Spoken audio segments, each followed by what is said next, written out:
Hello, we're alive. Welcome, everyone. Ah, I'm glad you got a good night of sleep, Azurhood. What the hell is happening here? I was going very excited today. Creative is flowing crazy right now, and you? Oh, damn. Hi, Sandman. Hello, Haruki. Hello, Happy Son. You're early. Daps Walker. Hey, hi. Welcome, everyone. Welcome. What the fuck? Fucking Twitter? Seriously? Oh my god.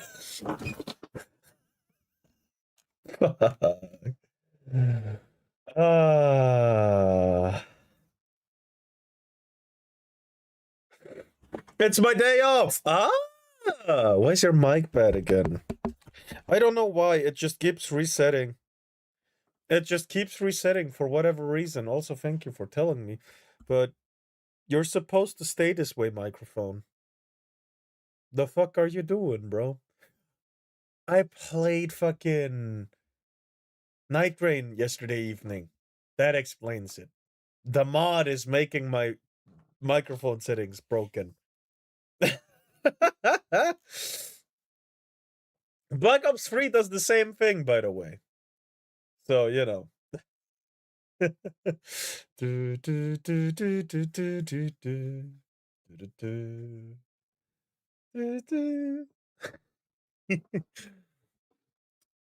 Bye, chat.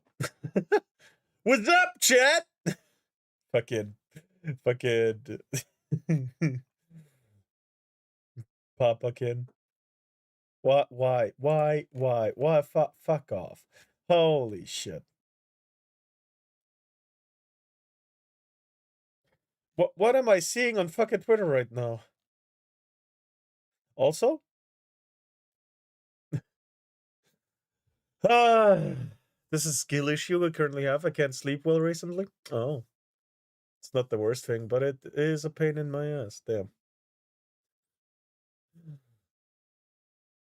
Hello and welcome, everyone. Welcome. Slow and steady start, I guess. It is what it is, but we won't let that stop us. That's a cute fucking emote. The fucking slime jumping. Aw. Oh, wow.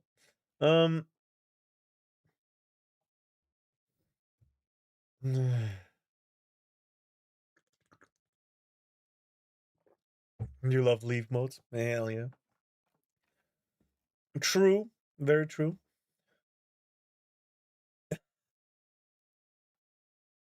But I do have some bullshit lined up in my in in my bookmarks. Very much so. And actually, I'm going to talk about this one, but about most things. What the hell is this?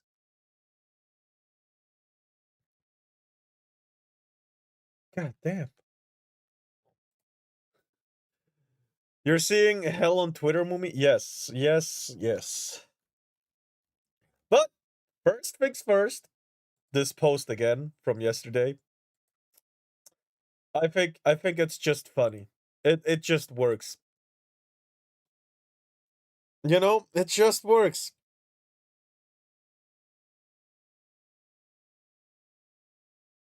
You know? It do working. I got a funny short video recommended as a palate cleanser. Yeah, we'll do that right after the bullshit. I think that's a good idea. Well, is there music? There is. No music for us. I remember. Hold on, I can't forget this. I can't forget this. Hold on.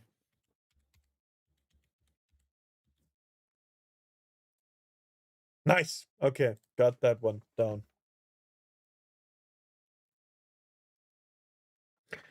All right. This bullshit, fucking modern art. is, to me, children's shit. Children experiments. Like, what? What? Bro, that's just fucking sand out of your fucking buckets. Um, that is, we just doing shit now. Literally. Like, this is literally painful to watch because it's struggle. She's struggling. Um, this one, at first, he fucking juked me out. This dude juked me the fuck out because he's an actual artist. Look at this shit. It actually transforms into something nice.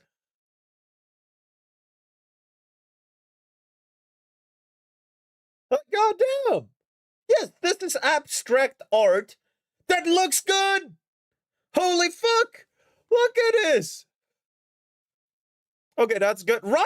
It fucking juked me out. Bro said, whoops. I had you in the first half, didn't I? But holy shit. Art of modernity, not modern art. Fair enough, but still. And those are the kinds of people who are like, we hate AI. They will steal our art. And I'm like, there's nothing to steal. They will actually get worse if they take you as an example. You dumb motherfucker. What art? The kind they can't produce. People playing with Mumi's family with sand buckets. Oh. All right, so I saw this post here, and it's about okay,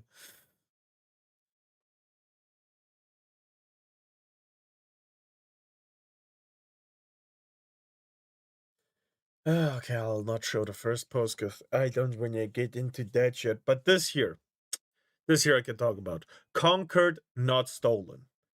Is true in its most simple being.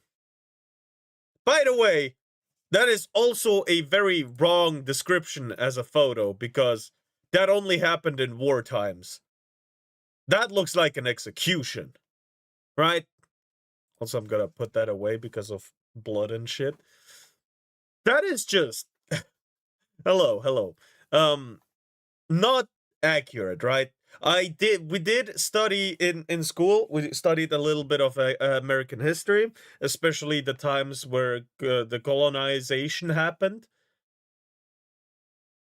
And our teacher said, yeah, in the history book, it says that the people of that time gave them blankets with sickness on it on purpose.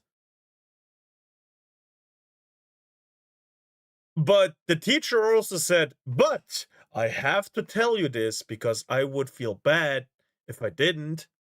I remember this because it was 8th grade or some shit like that. That the germs theory thing wasn't invented at that point yet. We didn't discover that yet. So it's very feasible that we just didn't know, and a good thing just so happened to be a bad thing. Honestly, way more feasible. But people will just not believe you. The wars between the tribes were constant. Oh yeah. And when I said war times, I mean between the colonization and the tribes, right? Only that's what I mean in war times. Conflicts between the tribes. It is war nonetheless, true, but I make the distinction for this talk specifically. And then there is this shit. Again, can I?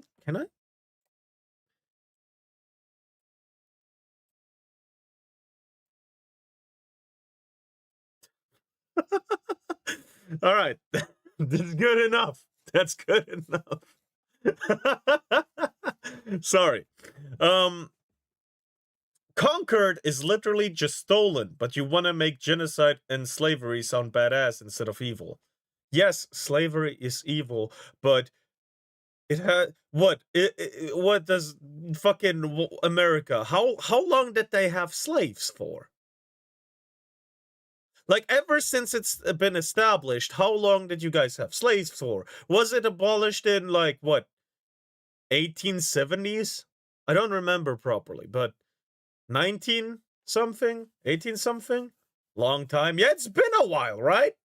Definitely not 1970s. That's you know, that's not long enough ago. But it's been a really long time, right? And America, with its short history and booming explosive growth that it had, 1880, I think. Wow, that's pretty long ago. With that happening, America's actually at some point was a this is how a country should be. Also, which colonies? I have no idea. I'm not that deep into it. I just have general knowledge, right? We looked at how the buffaloes almost went extinct and stuff like that because of overhunting, because it was a sport, and you know why. Yeah, right. And saying that conquered is literally just stolen, but badass instead of evil is dumb. Because it is, instead of screaming at Americans today for something that happened, what, 250, 270 years ago? When was America established? It's all probably been a bit longer because there were multiple unifications, right? But this is so dumb. Africa is currently being colonized by the Chinese. Multiple Islamic countries are eradicating other people's history. I have a tab on that too.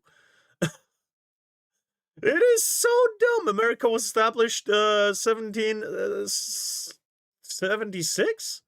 Oh, it's been 250. It's not 300 yet. Damn, I was correct. 250 years ago, I did say that, didn't I? Oh my god. Most was Portugal. Damn. Like, right? They went in with cement hammers. With fucking, not cement hammers, I'm dumb. With like hammers to fucking destroy all the fucking statues and museums and shit. Like, what? Yet we're fucking clowning on America for trying to, you know, be a country? Also, who are you gonna give it back to? The people that have private land for just their people? That was the nicest kind of conquering in human history. Well, probably not, but you know what I mean. If you look at any other conquering, this is like night and day. Fucking, I bring this example every time, but it is the most known to me personally. Remember how the Mongols wiped out 10% of the human race during their colonization, during their fucking warmongering? Remember how Korea, was it Korea? Remember how, I probably think, remember how Korea has the longest standing history of slavery in the human history? Yeah, they were based. Well, depends on how you look at it, right? From the women's perspective, probably not. And from the loser's perspective, probably not. Yet America are the assholes. Like, what? people, come on. Yes, I agree. Americans are kind of dumb, but this is a non-issue. I gotta fuel the fucking stereotypes between the hate of Europe and America. Sorry about that. Not sorry, actually. I take offense to that. Yeah, well, tough luck, buddy. Who are you gonna call? Huh? Ghostbusters? Nah. I'ma bust their ass. USA! USA! The Spanish were not the kindest introduction. Mind you, the Scandinavians came here first, but left because the tribes drove them out. Damn. So this is beyond stupid. Hello, hey. Damn, this post blew up. Yeah, fuck you, because you're dumb. Yeah, I can lie. Yeah, I can lie. We are dumb sometimes. Can't lie. Oh, I can't. I mean, okay, now I get it. What's going on? I'm just talking about this conquered, not stolen, and this person saying conquered is just stolen, but that's not true. Stealing is from an already established society just taken over, right? Like the UK right now. If they get caught, But to be honest, their leaders are letting it happen. So really, it's more like giving away instead of, Hey, Mumi, did you saw Pippa reacting to accelerators? No, and I wouldn't know what that is off the top of my head. Stealing is sneaky, conquers battle. Also not necessarily true. You can conquer someone with mind games too. There's many ways to conquer and shit, right? And the last one.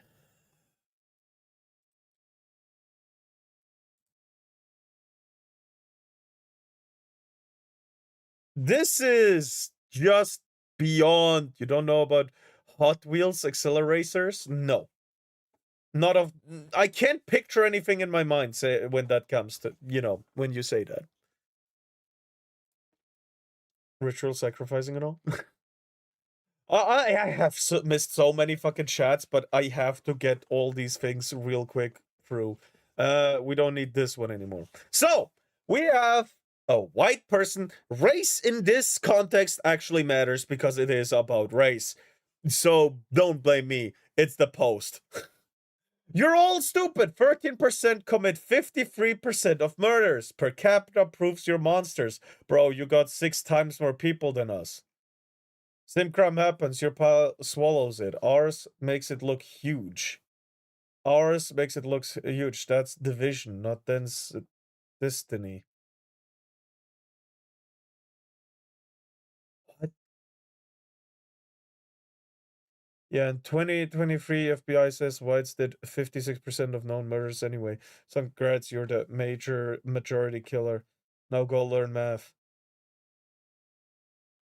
You got 6 times more people than us, but only commit half the crimes.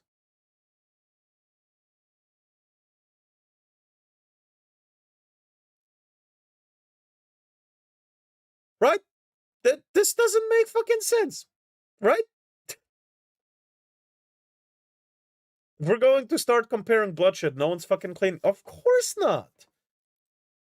Anyone saying they are fucking dumbasses. Seriously. But this is...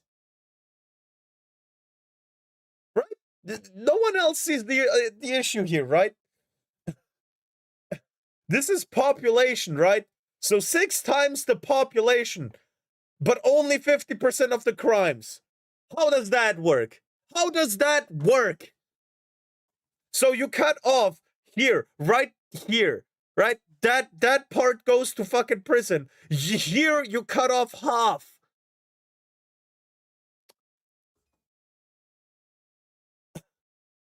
There was a post today with a community note saying this image doesn't understand per capita. Yes, I was about to say this. This picture doesn't understand per capita. So, and there was a quote retweet. This is the worst misunderstanding of math. Holy crap! Per capita is also a mathematical term which compares different population sizes in apples to apples manner. Per capita is a way of averaging values on a per person basis to better understand how each individual shares in aggregated figures. Wow! And I'm not here to preach about this is bad, that is bad. I'm here to say whoever made this post about per capita is a fucking retard. Who here is shot a gun? Me!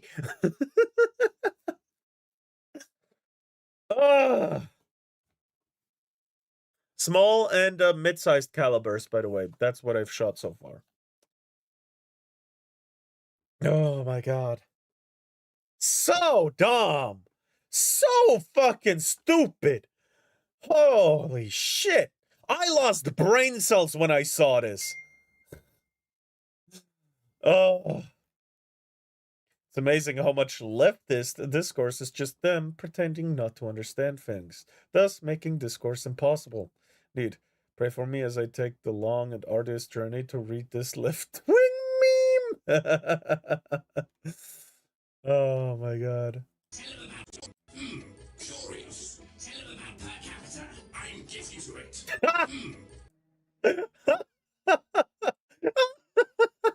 A retard and a racist. True. Oh god.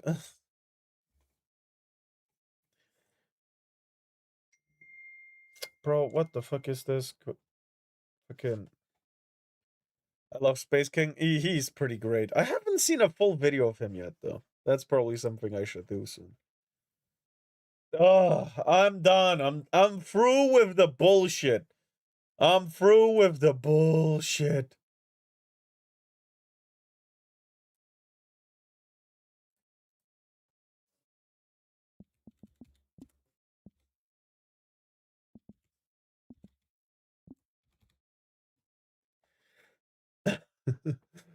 All calibers here? Hell yeah. I haven't shot any big calibers yet. That's something I want to do next. React to Space King do well would be worth it. I know, but you know, we'll see. We'll see when I get there. Oh my god. Lightning in a bottle, goddamn.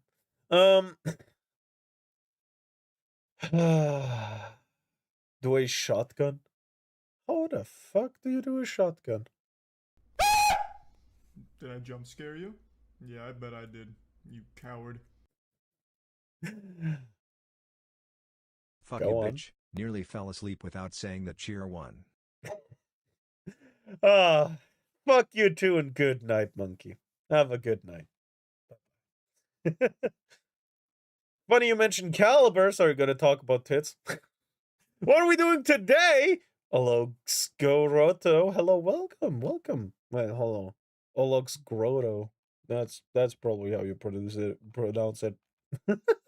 My video. Yeah, I was about to get to that because we desperately need that palette cleanser. Your clip.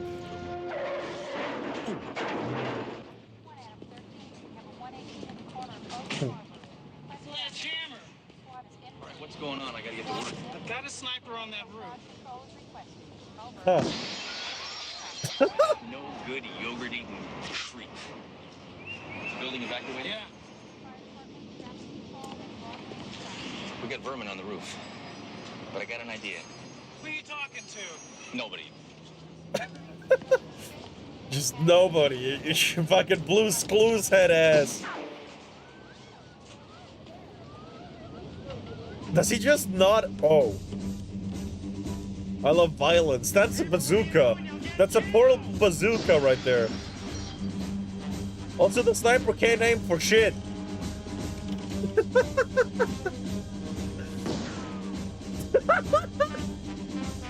The wind's just too strong.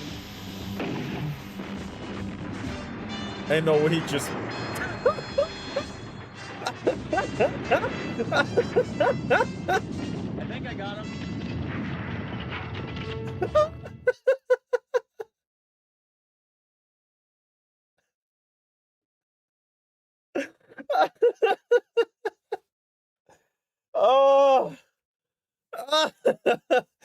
Fucking, yeah.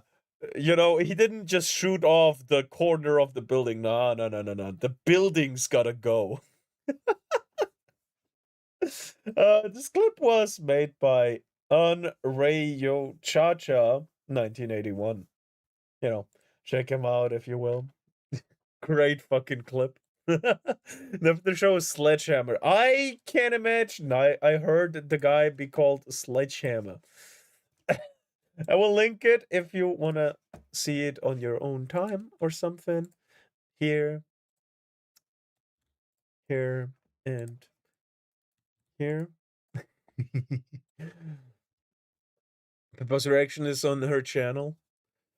I try not to do reactions of reactions, but okay, let's go.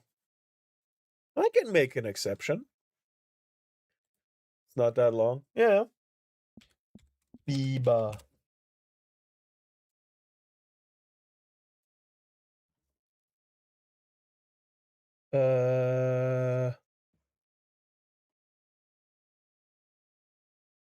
Oh, was it long ago?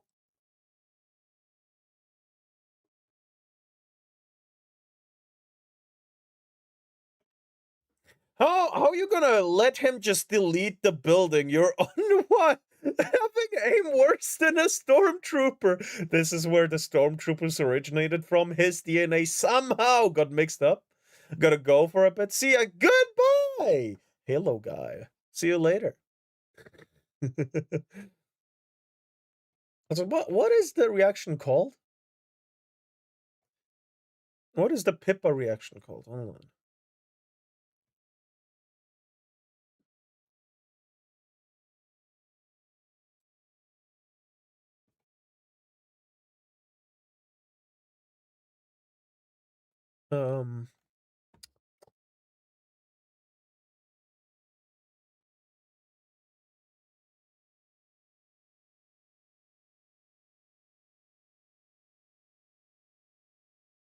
The old woman watched a show about kids' toys she didn't own. Oh. Uh.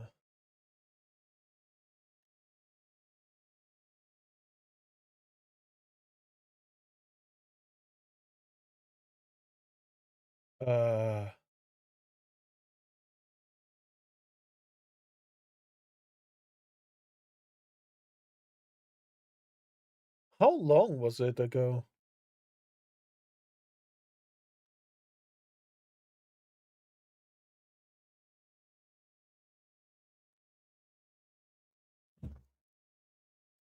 Hold on, I can search for it.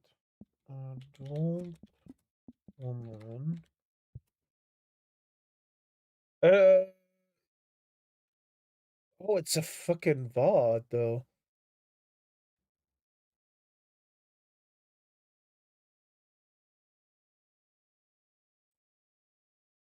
Was 7 days ago.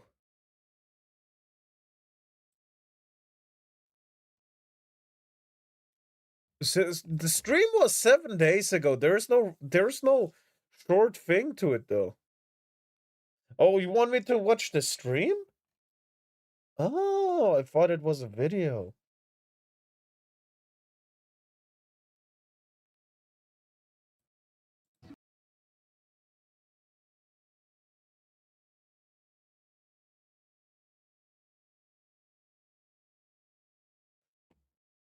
No, I don't mind.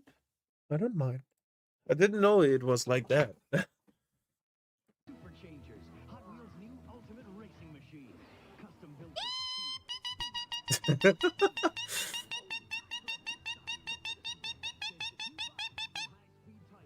Late kid. Hello there! Oh, Twitch chat, you're like invisible. Oh. Hello! I'm in front of the Twitch chat, I guess. Color racers. Now you can design your And today, with a little cold we're water. watching Hot Wheels movies. All right. There's Twitch. I've been told that you have to start with World Race. So that's what I grabbed is World Race. and Ignition. And that comes out to around 3 hours, and we'll see how I'm feeling by the end of 3 hours. For Don't need context, that. I didn't grow up with Hot Wheels. Alright. The only toy car I ever had as a kid came with like a little safari. Streamed do I have to skip to a certain part, or what is this? Wish me luck, Farah. I have a heart doctor's appointment about my aneurysm. Oh, damn! Yeah, good luck, bro. I hope everything goes well. I hope nothing bad comes back. All the worries should stay with the doctor. Leave without him. Come back healthy, bro. Skip to the movie. Movie? What?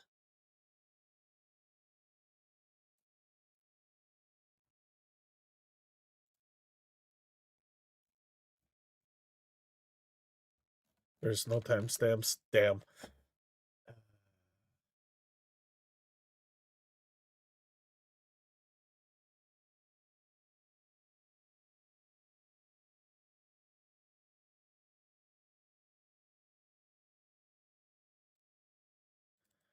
Here? Jeff Gomez. I don't know Jeff Gomez.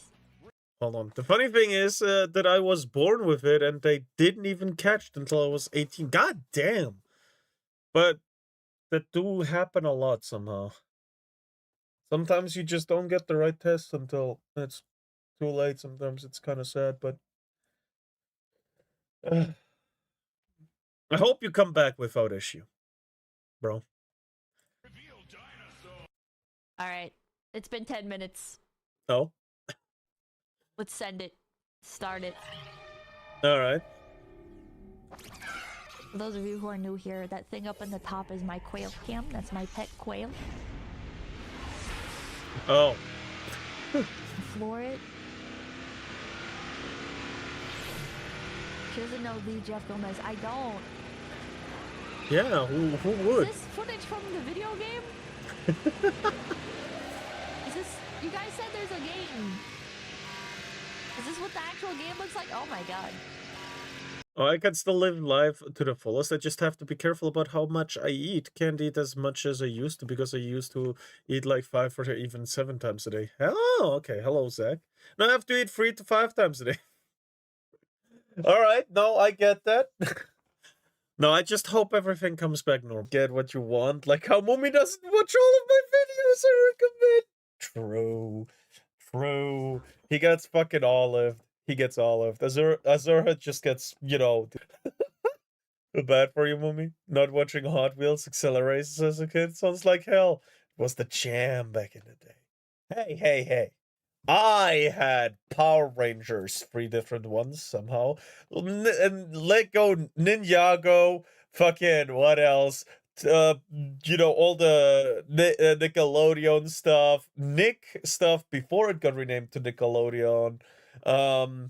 We got the German thing that was called Togo. It was also pretty cool. I watched Cartoon Network when it was good. So get fucked. I watched all the good stuff. I watched Shaman King when it was still on Cartoon Network. Get fucked. Fuck you. No, but this looks interesting, true. Because world race.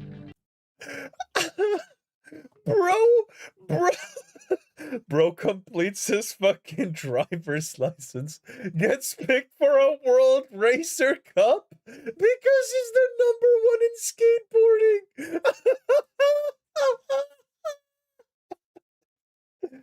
Oh, this man was Mystic Force Ninja Storm. I have no idea about the name, but the intro was, the world is ending, and these people are here to stop it. This is the last human outpost. That was the intro. I like that one. I like that one a lot. And the ninja one. Not ninja, the samurai one. Well, it is relatively recent. Like maybe 5-10 years ago. Remember Shaolin Showdown and shit like the OG Teen Titans? Oh yeah, the OG Teen Titans were great. Yeah, those skills definitely are transferable. The highest levels of professional. I watched it in German. What about the Godzilla series? Bionicles? I watched a little bit of Bionicles. Hero Factory? Nope. Ghostbuster series? Yes. Pleased? No. Inuyasha? I never watched that one. But Beyblade? The old one? Which old one? Because there's like 3 Beyblades, if I'm not wrong. There's the first one that's really old. The second one where it's Beyblade, Beyblade, let it rip for the intro. That one was really great, and that's the one I watched. Sorry. It just, the energy from back then just came rushing in. The one where it's Pegasus. Plastic Gen or Metal Fusion? I never had plastic ones. I always had metal Beyblades, like the metal ring.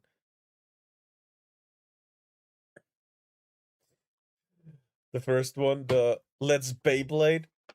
I watched the one where the main character had the Beyblade named Pegasus, and the antagonist for the first season was El Drago, because they made their Beyblades from the fucking meteor.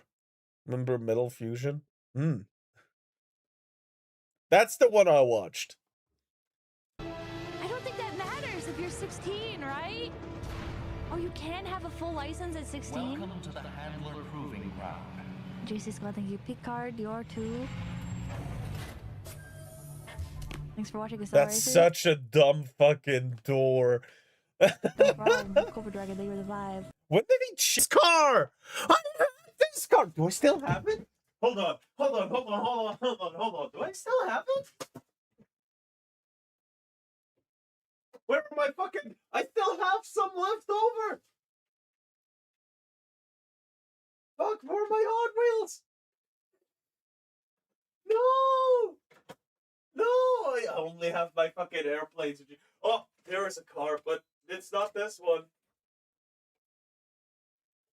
Nope. I don't think I have them anymore.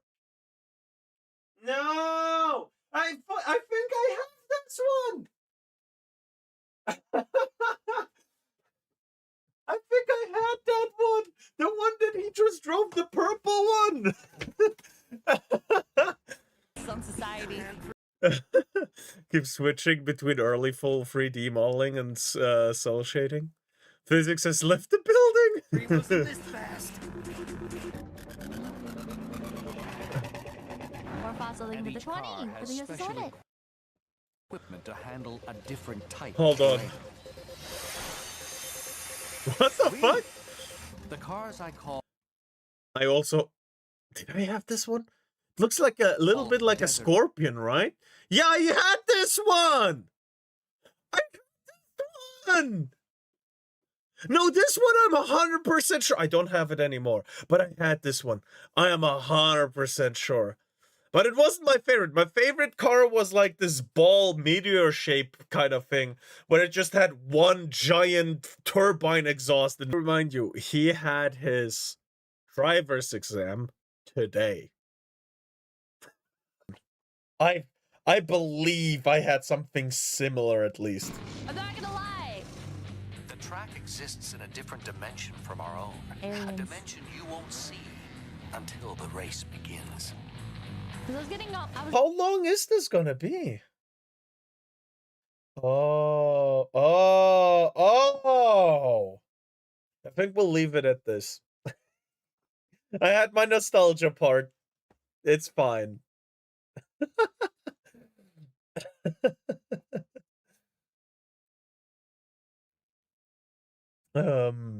Yeah. For this is only those cars. Aw. Edge. That was fun nonetheless. I enjoyed myself. But it was, you know, a little bit long. How many of the writers dropped acid to write this shit? Ooh, probably a few. Then watch your accelerators yourself. I don't know. Maybe. Maybe I'll do the same thing Pippa did, and just do a watch along at some point. But not anytime soon. I really can't.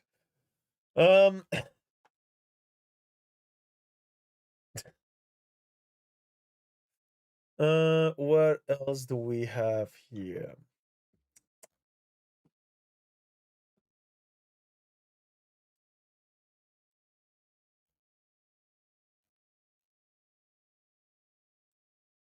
I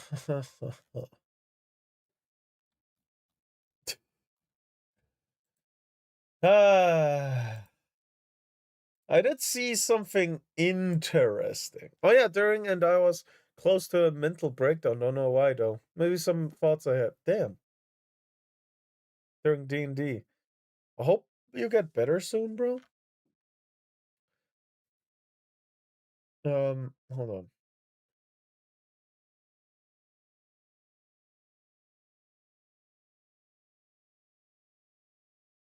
What is this? Hey, what's up, guys? Yes, Rev, just a second. Alright. Right here, we have Rev says Desu. He crashed out over anime and got absolutely cooked. And I'm pretty interested in what this is about. And there were, of course, people, and I couldn't show it, so I didn't get the plot at all. Damn. Yeah, I'm sorry that happened to you, bro. Alright. So, this is about anime. So, probably Matt Wash. Yeah. Let's Hey, go. what's up, guys? Riff here.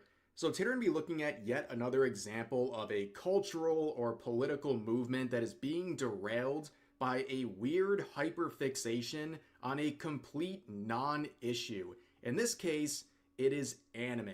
We're seeing a political pundit going out there and trying to demonize and also attack anyone who enjoys the medium of anime, and it's a complete losing issue. Now, the person in question is Matt Walsh. He is a conservative figurehead. I'm sure a lot of you guys are aware of him.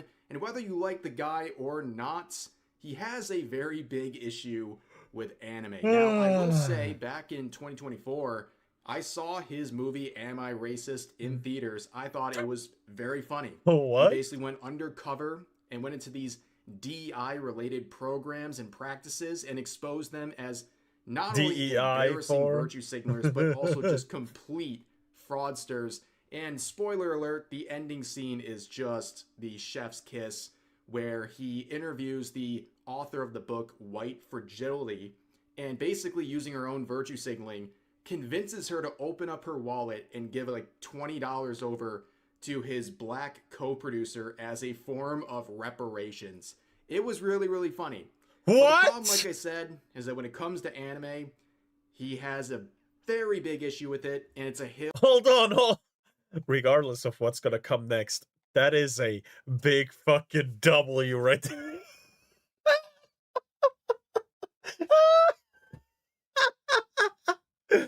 Have you seen the series about Pennywise? No, I have not, because I don't really enjoy horror stuff at all. Fucking boomer ass Walsh. Yeah. He is willing to die on. Here's just one of many clips of him talking about anime over the years. Oh no. What's your opinion on anime? It's really popular amongst teens and young adults. I think it's all satanic. I have no argument for it. I have no argument for why it's satanic. It just seems that way to me. All anime to me seems weird, just like bizarre, creepy.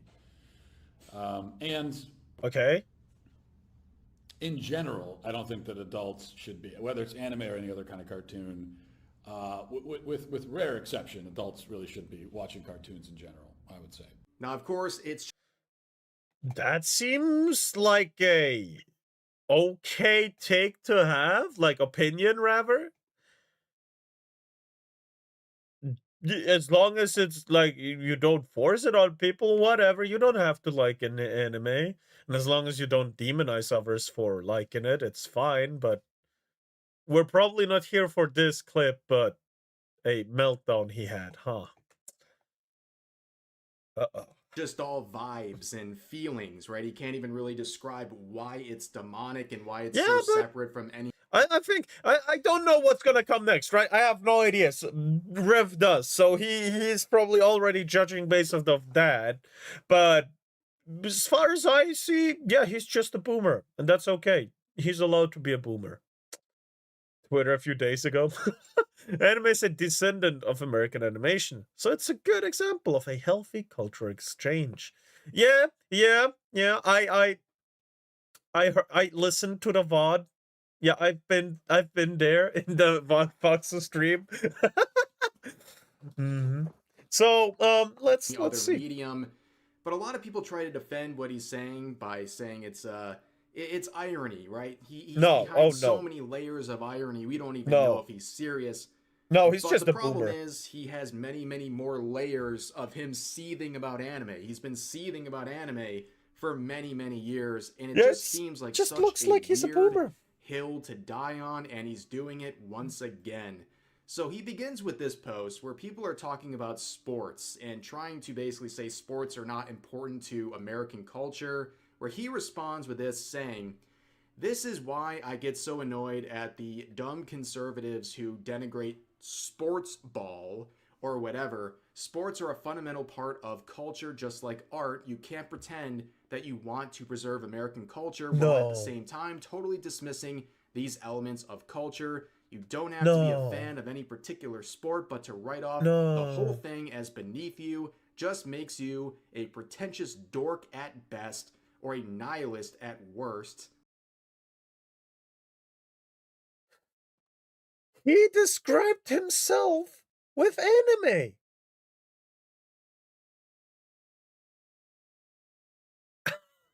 And to gaming, I guess, as well, if he hates gaming too. This is great!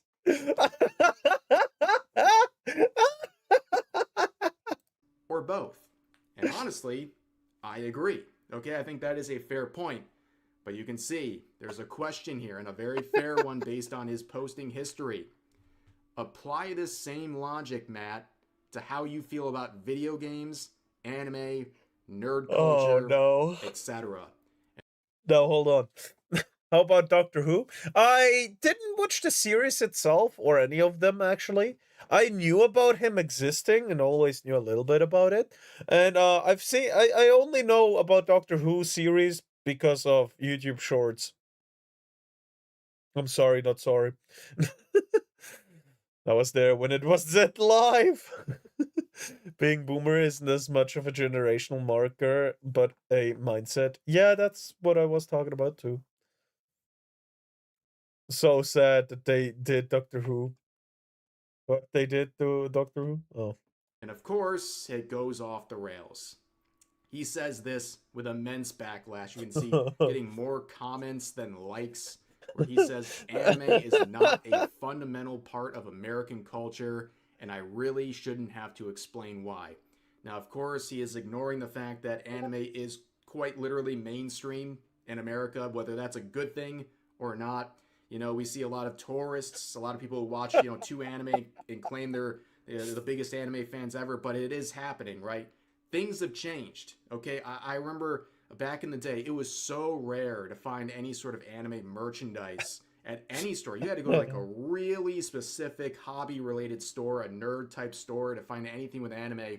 Nowadays, you go to the grocery store and find like literally manga. Like it's crazy. It's absolutely insane. Like you look at like Barnes and Noble, like the wall for comic books, it's like one shelf. And then for anime, it's like 5 shelves at your average place. Like, it's crazy. I mean, even recently, I just saw this post. There is a Goddess of Victory Nikkei ad at Times Square in New York City. Now, of course, it's a Korean company, but it's anime themed. This is right in Times Square, okay? I guess Sharia law or what they're trying to do over there is not working. Mourn it. But remember who took it from you. And check Discord and watch that after this. Oh, I do. And luckily those who took it from me will soon be forced to wear headscarves or be stoned in a few years. God damn. What is...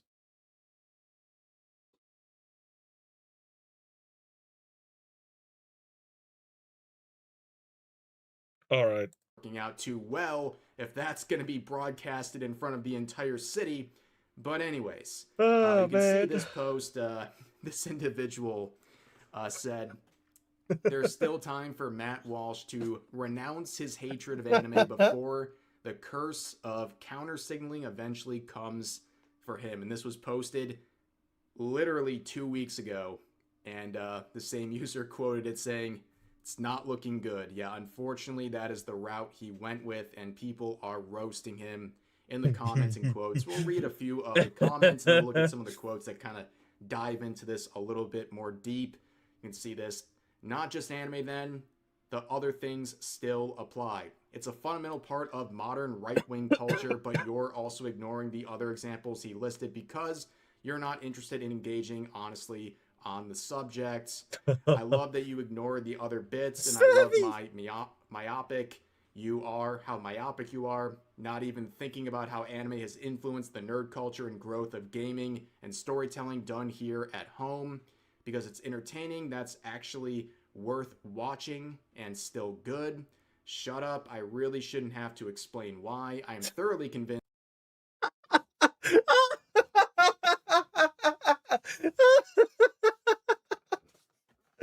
Matt Walsh is a psyop. Great!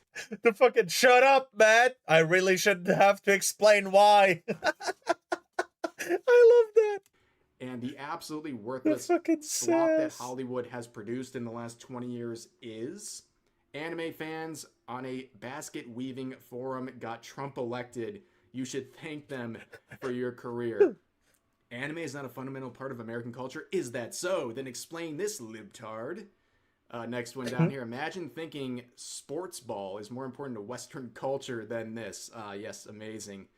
Oh, so we're doing this again, Matt. Despite being Eastern, anime has more in common with Western values than 99% of modern Western entertainment. Fucking Keen! Anime is the hero's journey, sacrifice, valor, honor, merit, discipline.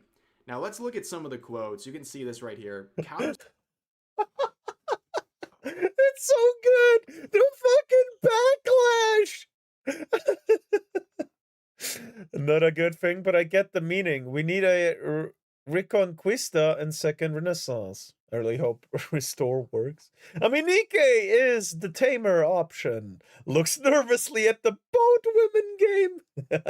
That's her lane. And I summoned him! And I summoned him! There he is! Keenian! The greatest pirate, I tell you, and I will. He is the greatest pirate to ever sail sea. Hello, brother. What boat woman game? It's Azure Lane. He's in the vid. Brother, I completely missed this fucking meltdown, I guess, of Matt Walsh. To be fair, I don't follow him at all, so I've never seen a pirate to do it like him before. One of the best. Oh man, that just reminded me of the Jack Sparrow scene where he's like being interrogated and he's like, "You must be the worst pirate I've ever heard of." Ah, but you did hear of me. God. Signaling and ostracizing pop culture like anime and video games is what leads to Republicans losing the youth electorate. Okay, to be fair, I'd much rather deal with the bullshit boomers who want to get rid of gaming and, anime on all their satanic shit, right? I'd much rather deal with them, because it's so much easier to deal with them. You just ignore them. They'll go away on their own, usually. But the subversive bastards, those fucking quangos, right? They will change your hobbies. They will try to change everything about it and make it unenjoyable anymore. They will try to make it their own thing when it never was. Look at gaming today. Fucking Activision and all that bullshit, right? We see the effects live right now, and it's bullshit. I hate it. I really do. I don't like it. I'd much much rather deal with a boomer who says, "Oh, how can you play that game for 5 hours?" I'd much rather deal with that every single day, rather than see one more fucking DEI riddled bullshit ass game, bro. Dang, Twitch is being funky. Be right back. Hell yeah. Oh my god. Hello, Malert. What's the plan for today? We're just looking at some videos. Maybe some gaming too. Boomers are annoying, but solvable. Yeah. We can primary those boomers once we crush the commie quankos. Yeah. Seriously, I'd much rather deal with 20 boomers than one liberal in terms of subversive gaming and shit. Space Marine 2 just had the new class release. It's actually pretty fun. Ooh, maybe that's something to play. Quangos must be stopped. We gotta get rid of all those Quangos. We'll have the greatest Quango eradication squad that the world has ever seen. I promise you, it will be tremendous. Beautiful, even. Sorry.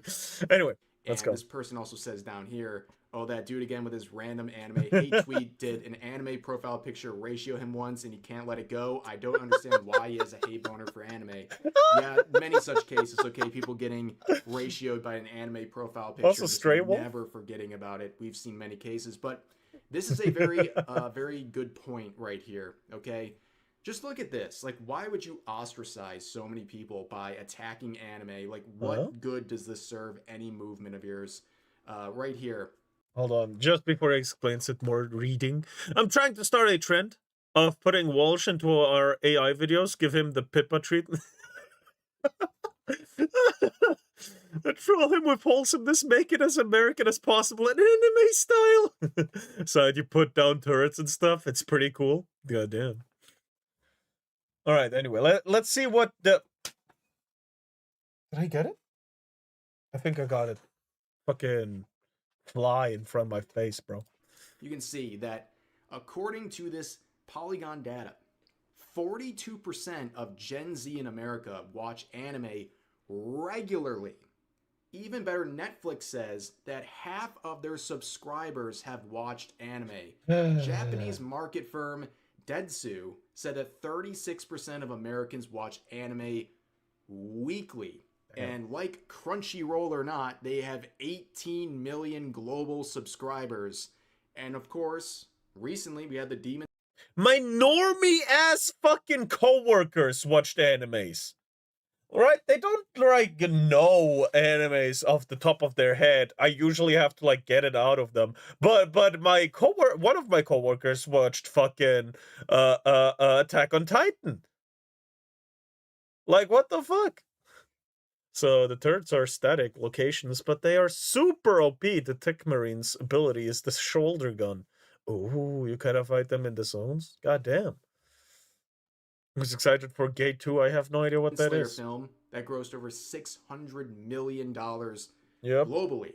This is a part of American culture. It didn't start here, but it surely is a part of American culture, and going after it and isolating so many different people, but especially young voters, seems very counterproductive to anything you're trying to accomplish. And we had this response from Kirsten that I think was really good. So she says this. Mayoshi is right as usual. We just win. You follow Kirsche, you just win. It's that easy. Obviously culturally Japanese. However, a lot of us grew up watching it, whether a 4Kids dub or on TV or seeking out fan subs ourselves. It became something for us Americans that helped shape our interests and thoughts. As we got older and leftist political preaching infected every aspect of American-made entertainment culture, from Hollywood to startup shows, to Netflix, to Hulu, to children's TV like Cartoon Network, to comics, to Western video games, to tabletop. The right ceded everything, arts-wise, to the left, all while chastising that to have hobbies in these areas as childish, lazy, a waste of time. So anime became a refuge untainted by politics that were suffocatingly inescapable elsewhere. And then we are told anime is demonic, anime is predator stuff. But you already see localizers trying to inject leftist American politics in anime and manga for years. You see English voice actors trying to change characters they are voicing to be more in line with leftist dogma. You see people joining fandoms and pushing out the original fans for being problematic. No one likes watching things they love being cannibalized and then used by ideologues to further an agenda. So yeah, anime isn't fundamentally American like cheeseburgers and hot rods, but it became a cornerstone for a lot of us. And I think yes. Big fucking yes. Man. I still remember watching a single episode of Yu-Gi-Oh! Back in fucking Bosnia. My fucking earliest memory of an anime. But the anime that I actually remember watching was Shaman King as a child. The first one ever that I remember. Alongside, afterwards, of course, Dragon Ball. And holy shit, was that a good fucking time. Ah, good times. And then I learned to sail the 7 seas. And I was one of the greatest pirates to ever pirate. Of course, Keen got me beat in that aspect. Pirate life for me. Hold on. They added the Space Marine Engineer? Wait, is Gate getting a new series? No idea.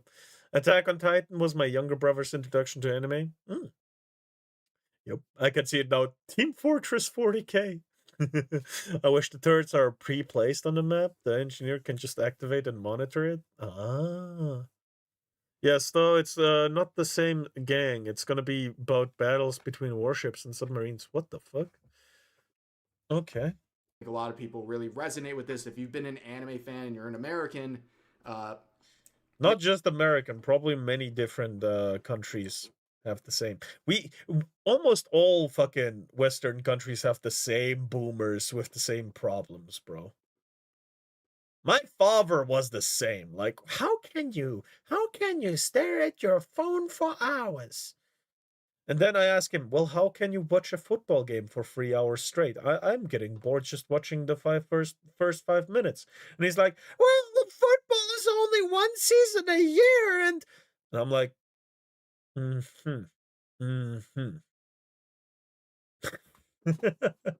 Anyway. Yeah, a lot of us grew up on anime.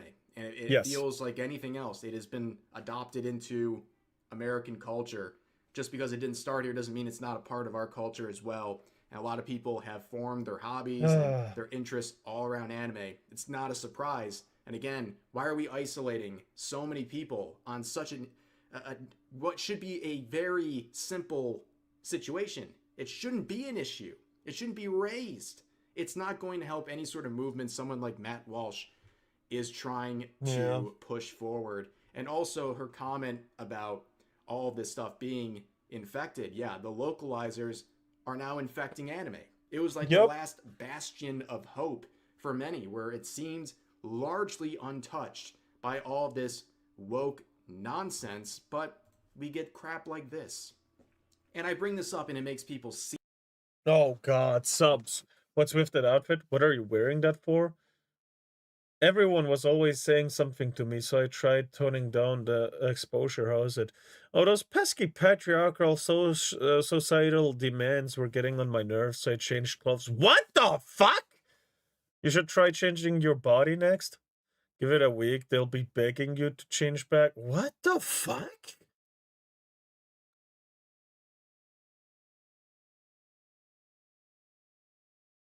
Huh?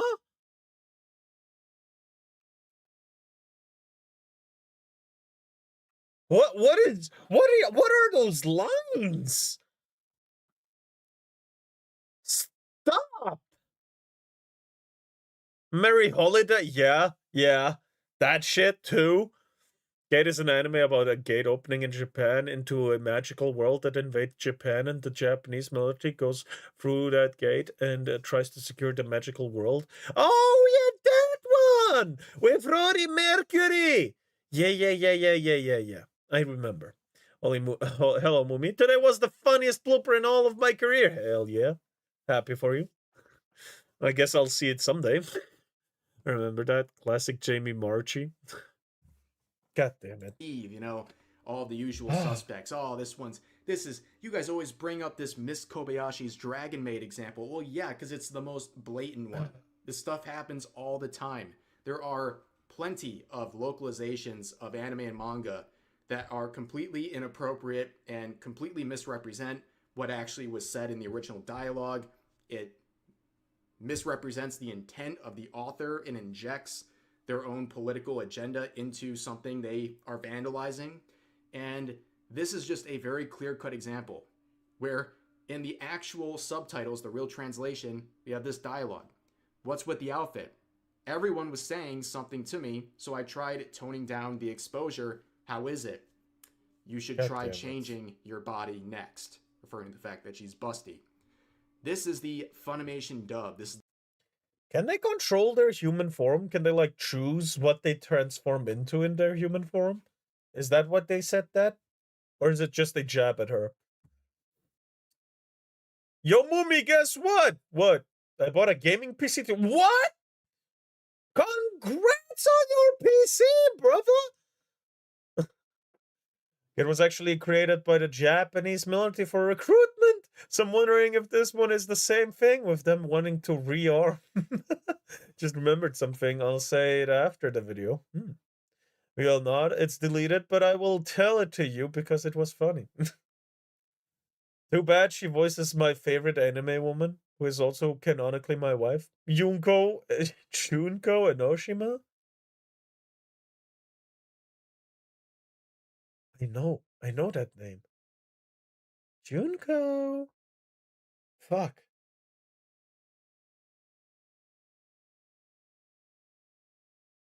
Is it from Irregular at High School Irregular at High School? Magic High School? Danganronpa. Oh. Was there another Junko in that case? Damn. Cool. There's a fanfiction about Gate Warhammer called Gate Does the Imperium of Men Fought There. The timeline of Warhammer in that fanfic is 28th millennia. It's pretty cool. God damn, that's on its way to the golden age, isn't it? God damn. But here's the thing, Mumi. Cool fanfic. Wasn't aware of that one. The localization. What are you wearing that for? Oh, these pesky patriarchal societal demands were getting on my nerves, so I changed clothes. Give it a week, they'll be begging you to change back. Completely different meaning. Bunch of buzzwords, agenda, very clear and present. That's why this example is just so clear, cut, and dry. But the problem is, if you want to pretend to care about protecting the entertainment industry, well, guess what? Anime is a very close part of the American entertainment industry at this point. It is something that is very important to a lot of Americans, and when you concede it as, oh, I don't know, not important or something that is shameful to be interested in, you're allowing this to happen. You're allowing what happened to Hollywood, cartoons, entertainment generally in the United States to now affect localizations of something like anime that, like I have said over and over again, is a part of American culture, whether you like it or not. And really, there's nothing else to say about this. It is a losing battle. It is a weird hill to die on, whether you're on the left or on the right. Attacking anime or acting like it's not important for Americans and it's something to be scoffed at or it's okay to vandalize is a losing battle that should not even be something that is a talking point or a part of your movement if you're being halfway serious about a political or cultural movement. But anyways, that's going to do it for today's video. As always, feel free to share your thoughts about today's topics in the comment section down below. Hope you guys enjoyed the video, and I'll see you next time. Thank you, Rev, for the information about this fucking anime racist. So I'm planning to do the stream, did all of my preparations, but the stream for 3 hours. And before I go, I looked at my OBS and noticed go live button. Stream today for 9 seconds. Damn. Didn't get it because I bought as a pre-build and it's need to be delivered. What did you get a mid-ranged PC? Mid-golden age? Oh, that's further than I thought. Wait, is that a fucking clap? It was a rev emo. That's so cute, actually. Intend to buy a high-end pre-made, but dropping that much money is always a consideration. Yeah, yeah.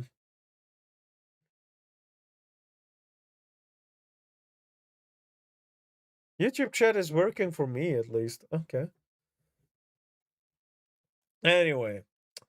That was a really good video. Thank you, Rev. Also, he has Uvu Market shit. That's where you can buy his fucking cloak thingy, his cloak thingy that the other guy on the con got fucking harassed for. If you wanna make, you know, leftoids fucking scream, I guess. You know. Cope, Sieve, Mold, L. Anyway, this was Ref Says Desu. Check him out, leave a comment, like, subscribe, and bye-bye. Harassment merch, always a good option. Oh my god. I will link him right this instant. I hope you guys check him out indeed. Though I don't really have to beg you guys, since you guys also quite like him, right? It's not like I have to force you guys to do that, right? So it's alright. Fine.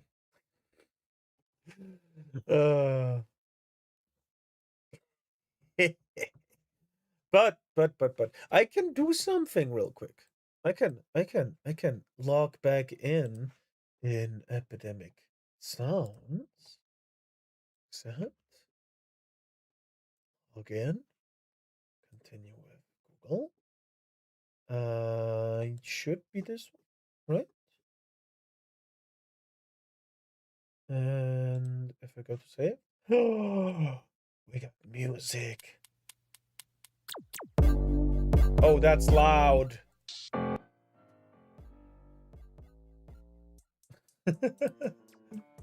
Let's go down.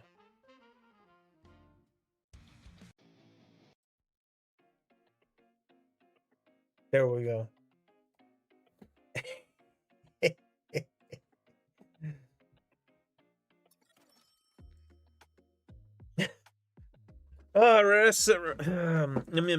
I almost forgot. While being on a verge of a breakdown, I wanted my scissors, couldn't reach my bag, so I used my nails instead. Oh, please don't hurt yourself. Regardless whether it's with scissors or your nails, please listen to me.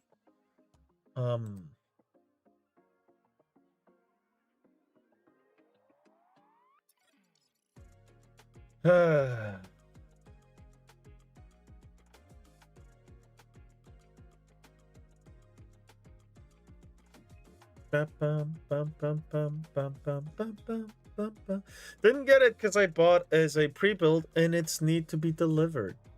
Yeah, I read that already. I was asking what kind of PC you bought. I didn't know what to do. That's always my first option.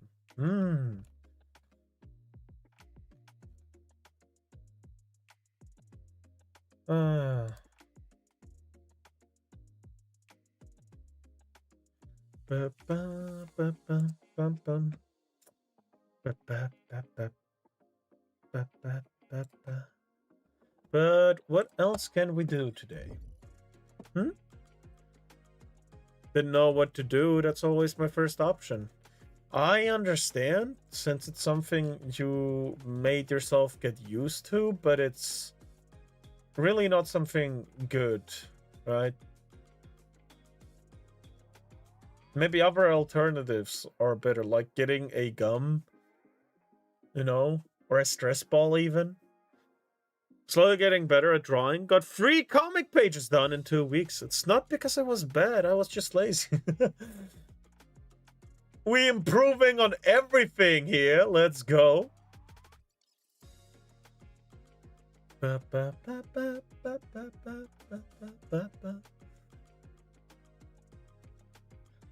there is a lot of stuff we can do. Had a few stress balls, some popped because I was squeezing too hard. Understandable. But I think they're a cheap price to pay for your general safety, you know, and health. Is forgot only my cousin? No, because he helped me get Meadow get a better PC. Ah.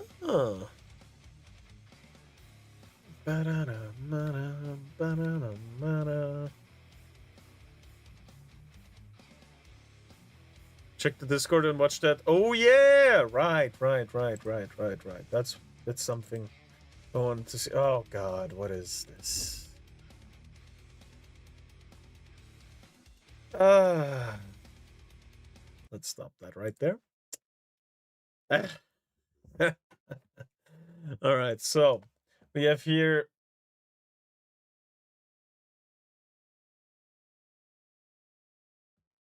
Bungie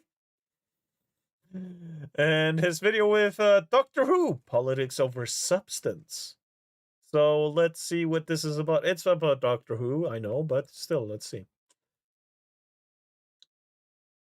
Yeah, but I don't bleed because of my nails, so I don't see it as dangerous. Okay. As long as you're not hurt. Sam cannot finish my Neo Freedom review plot. I will make myself finish it tomorrow, I promise. I know it's unhealthy, but I don't know how to stop. It's okay. You don't just stop. You learn how to stop and then stop. It's a slow process. It's not a strength test. Just squeeze them to release tension. Well, we know a little bit about hey, that's not as easy to say as, you know. All right, let's go. Patreon. Doctor Who. I'm not embarrassed to say. I'm a little embarrassed to say. I was a big fan of this show as a young boy, and I can prove it. I had like 3 whole Doctor Who children's toys. Matt Smith in David Tennant clothes, Slevine, and Wheelchair Cyberman. I watched all the way up through Capaldi. Everyone said it was I thought it was alright. Then they tried to thrust a woman onto me, and I was like, whoa. Women in my children's television program? I'm a 37-year-old man. I've avoided them up to this point. I'm not going to fall off the wagon now. As it turns out, nobody else likes women either, and the show's ratings dropped drastically. The BBC seeing this disaster. Why would you change something just for the sake of changing it? Like, if it doesn't matter whether he's a man or woman, why change it? Since it doesn't matter, right? My god. I have a TARDIS on my shelf right now. Ooh. I want a phone booth. Decided to bring back Russell T Davies, who wrote the show back when it was good. Everyone was very excited about this, so much so that they didn't see all of the horrific warning signs, such as Davies being a homosexual man and completely retconning one of the main villains of the show for virtue signaling points. And there's a problem with the Davros of old in that he's a wheelchair user who is evil. And I had problems with that, and a lot of us on the production team had the problems with that, of associating disability with evil. Very rich coming from the guy who invented Wheelchair Cyberman. He didn't even... What?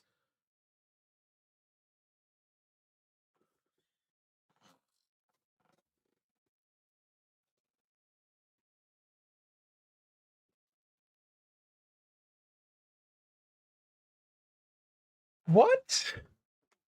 I still don't get it. What was he talking about?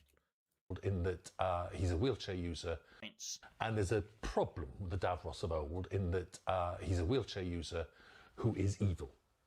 And you said it. He's a wheelchair user who happens to be evil. I don't know the fucking what. And I had problems with that, and a lot of us on the production team had the problems with that. That is not your right to change, though.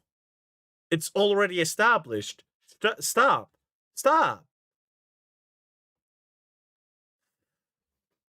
Oh, God. Because it matters who it is.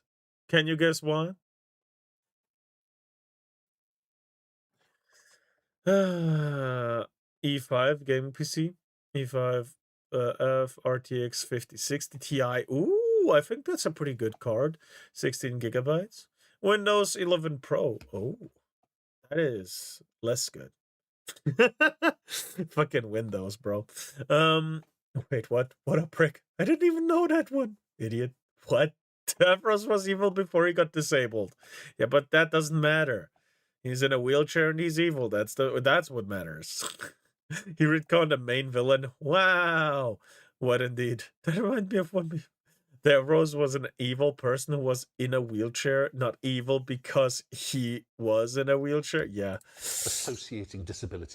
Tell that to this guy who doesn't seem to understand nuance with evil. Very rich coming from the guy who invented wheelchair Cyberman. He didn't even need to be in the wheelchair. You know, you chose to put him in that wheelchair. What? Why the fuck does a Cyberman need to be in a wheelchair? They can make Cybermen out of wood. Fucking wood. Why would they need the fucking wheelchair? Doesn't make sense. I know that much. They have enough cybernetics to make an entire race into Cybermen by hallucinating and slow conversion. What are we talking about? These guys are so fucking powerful. There's no possible way that... What? Budget making that fancy wheelchair. He gets out of it like 5 minutes later, starts walking around. Has anyone ever looked at this character and thought, wheelchair user? He's supposed to be like half robot. It's like saying a fucking centaur is a wheelchair user. Luckily nobody saw the Children in Need special because nobody in... Hold on. ...saying a fucking centaur is... Disabled, by the way. ...a wheelchair user. Luckily nobody saw the Children in Need special because nobody in the UK cares about children, let alone children in need. When returning to the show, Davis made the executive decision that instead of writing anything good, he was instead just going to play on people's nostalgia for the old stuff by bringing the old cast back for the 60th anniversary specials. They do like anniversary specials every 10 years. It's all very homosexual. Everyone's really excited for the return of Doctor Who. After slogging through the woman era, the men's men are back in charge. You're assuming he as a pronoun. True. Yes, sorry, good point. Are you he or she or they? That's right, folks. We got transgender aliens and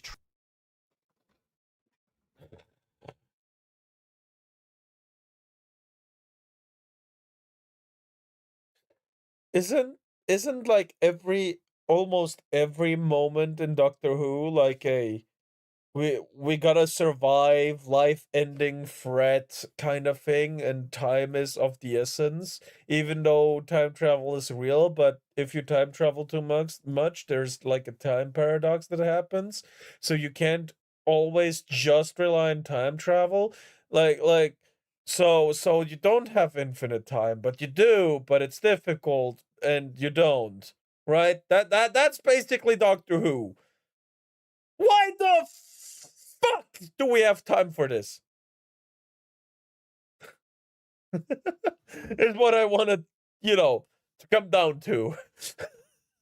It gets way worse, mummy. Oh, God.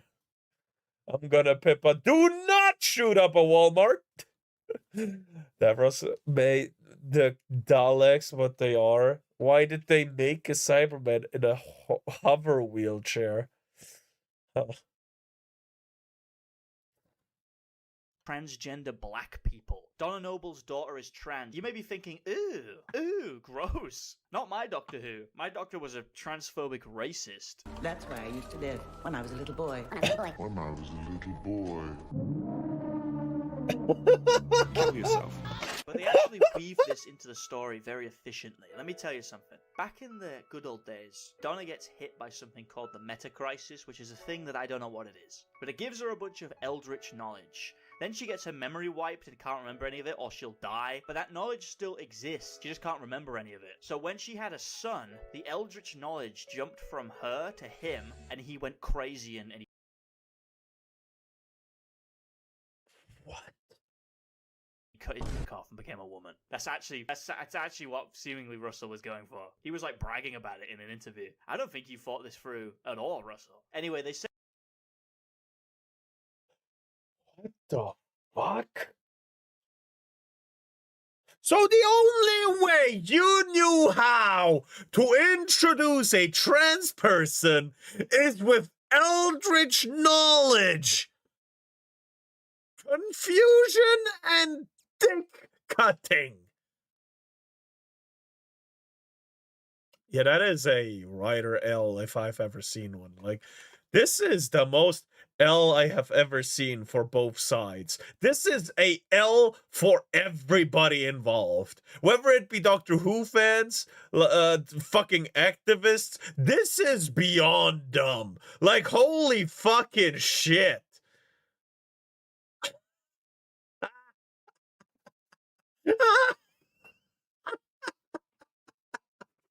This reminds me of when people made some Transformers canonically trans. What the fuck? What?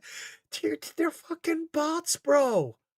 Yeah, they seemingly have sexes, but that doesn't matter because, you know, they're fucking robots and they don't reproduce. It's not like they will have genitalia. Like, what are we talking about? Yeah, that tracks. And that reminds me of Death Battle of Doctor Who versus Rick. Yeah, that was actually a pretty cool fight. Oh my god, what is this? What is this? Fashgits made a great video on it, worth a watch. Free words British Broadcasting Company. Oh my god. Save the world through the power of transgenderism and being a woman, and then they undo the whole meta crisis easily. We know everything. Thanks. And you know nothing.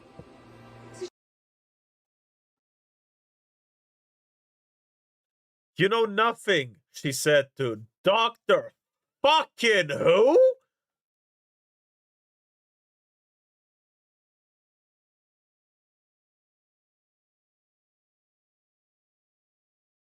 Huh.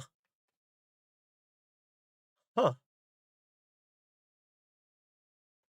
That makes sense. Anymore. She'd have understood.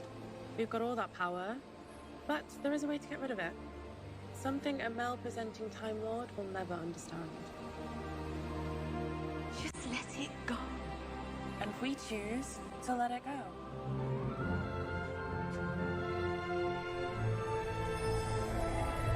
Should have just done that in the first.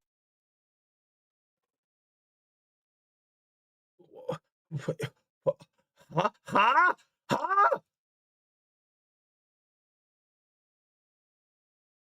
So they could have just erased that from the start, but chose not to. Oh my god. For an all-powerful for an all-knowing fucking sickness, that is pretty fucking lame. Does chat work now? I mean, YouTube is probably still gonna swallow some of the comments, but all in all, probably, yeah. Oh my god, you know that if you say that one of the Transformers are trans, you'll need to tell us about Transformer reproduction system. Yeah, true, very true, very true, very true. Woman power, question mark? Oh my god, this If you've never bullshit, watched this show, bro. you don't know how big a deal this is. This is on like the same level as them bringing the Emperor back in Star Wars. This is horrific. This episode really... If this is like if Warhammer 40k just saying, oh yeah, the Emperor is alive again.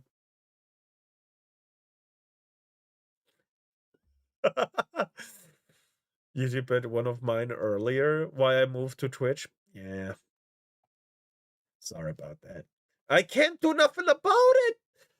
The fucking censorship is completely turned off. There is not a bot, not a clanker in my YouTube chat that is monitoring the comments. I can't do nothing about it. sets the tone going forward, because I know it's not your fault, but YouTube is shit is all. I know, but I still feel bad. I watched this and went, it's over. It's finished. It's done for. Andrew Tate, he wasn't happy. Fuck, he misgendered Meep. How could you do that to Meep? Who the fuck is Meep? The next episode is called Wild Blue. All right. This episode is interesting because all God. the reviewers say it's really good when it's actually shit. And it pisses me off because it makes me feel like a dumbass. So this episode immediately engages in Kalergi plan wee wuzzery.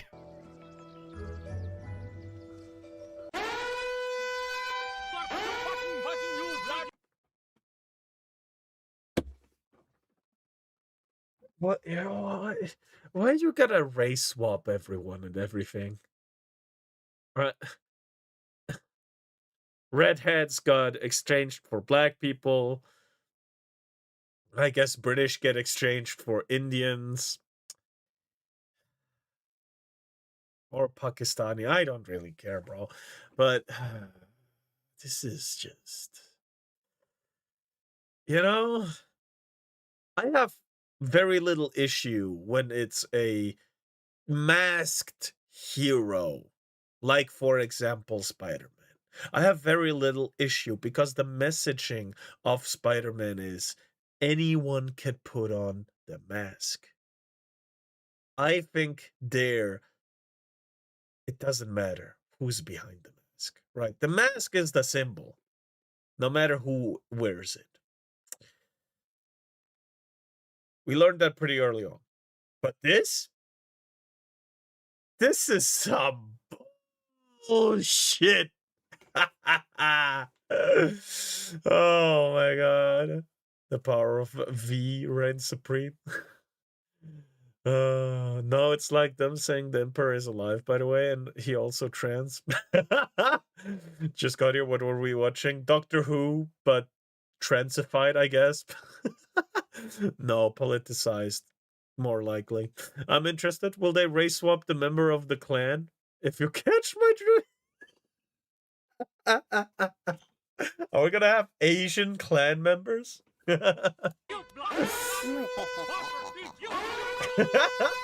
Doctor and Donna end up getting stranded on a spaceship. Keen-eyed viewers may notice that it looks like shit. The monsters here are the not things. They are shapeshifters who slowly transform into exact replicas of the Doctor and Donna, but simultaneously they have to make them really scared using bad visual effects, because when they're scared, they like think faster, and that means that they copy their brains quicker. These characters are mind readers, but they don't shapeshift into any sort of deep-seated fear. Like, they don't turn into a big spider. It's just sort of like exclusively Freddy Krueger arm-stretching shit. Low-budget type stuff, you know. They give themselves long teeth. I mean, that's pretty scary. They don't go crazy with it. They don't give themselves a big multi-mouth like Orochi. It's more like Wish Halloween costume type shit. Then the Doctor and Donna get split up and forced into a who's the real one scenario. Tell me something only the real Doctor would know. A little bit difficult considering it knows everything he knows and also knows exactly what he's thinking at the exact time he's thinking it. Realistically, Russell T Davies created a creature that should be basically impossible to beat. He does this more than once. So at this point, he just starts inventing a bunch of fucking bullshit. Oh, well, I can't follow any of this.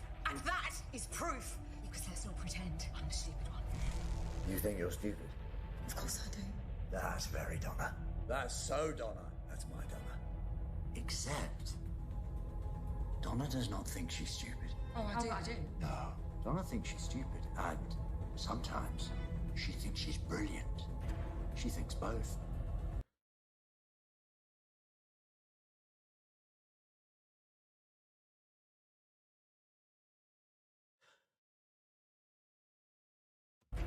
Because that's the astonishing thing about people from our planet. They can believe two completely different things at exactly the same time. Why can't they grasp that? They know everything you know, and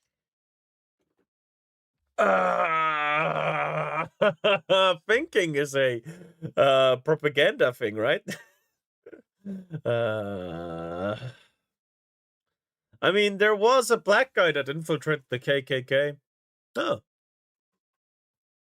Did he make it out alive? If so, good for him, bro. The swapping will continue until we reach peak in 1984. Ask them both how many genders there are. See who's the real one. Oh no. Aaron? No, I mean all of the members. everything you're thinking. Let's say, for the sake of argument, they can't grasp the concept of contradiction, even though they definitely should. Surely they would still know the answer anyway, even if it didn't make any sense to them, because they know everything you're currently thinking. This is why I fucking hate this episode, because everybody watches this as it's smart, and it doesn't make any fucking sense. Salt! can't cross salt. In our universe, it is said that vampires, demons, and ghosts cannot cross a line of salt until they've counted every single grain. This isn't a contradiction, this is an outright lie. Why would they fall for that if they know everything they're thinking? I mean, one of them even calls it out as a fucking lie and they still fall for it anyway. Now, throughout this entire episode, there has been a big mystery because every now and then, a little robot takes a step and a big word booms around the Infinity Corridor. Wow. What's going on, I wonder? Well, the answer to this mystery is that the ship's single crew member, there's only one person running this entire ship.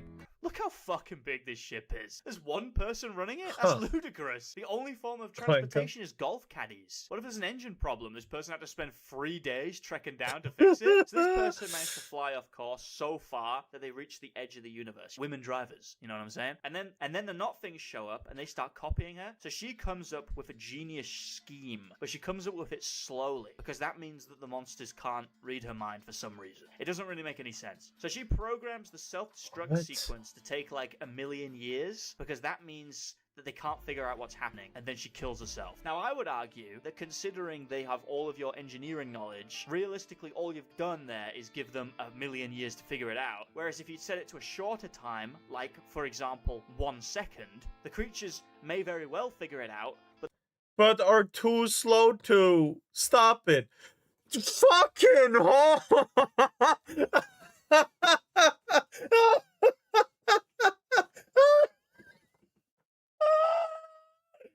Oh God, what is this?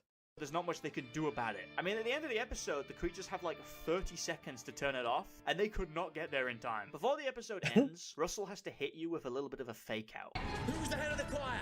Mrs. Bean! And why is Mrs. Bean funny? Because it's the name of a vegetable given to a woman.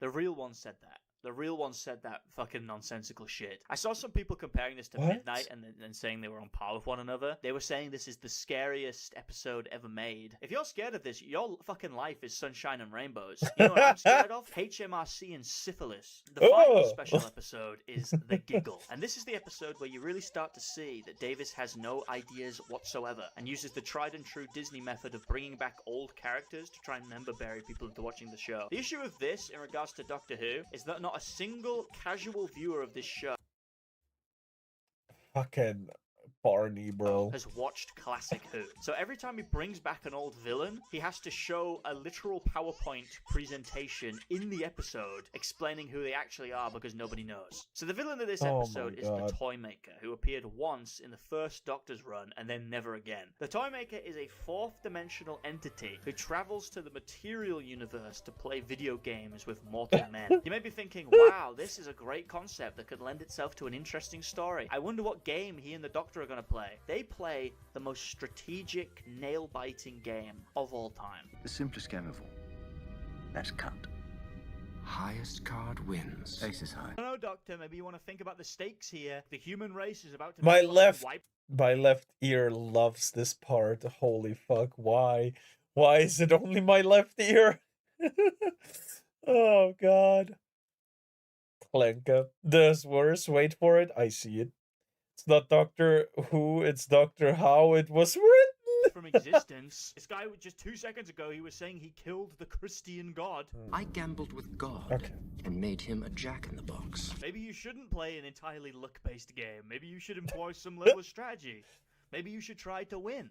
Maybe that would be a good idea. You might as well have just said flip a coin. But he'll cheat. No, shame. That's the one thing he won't do.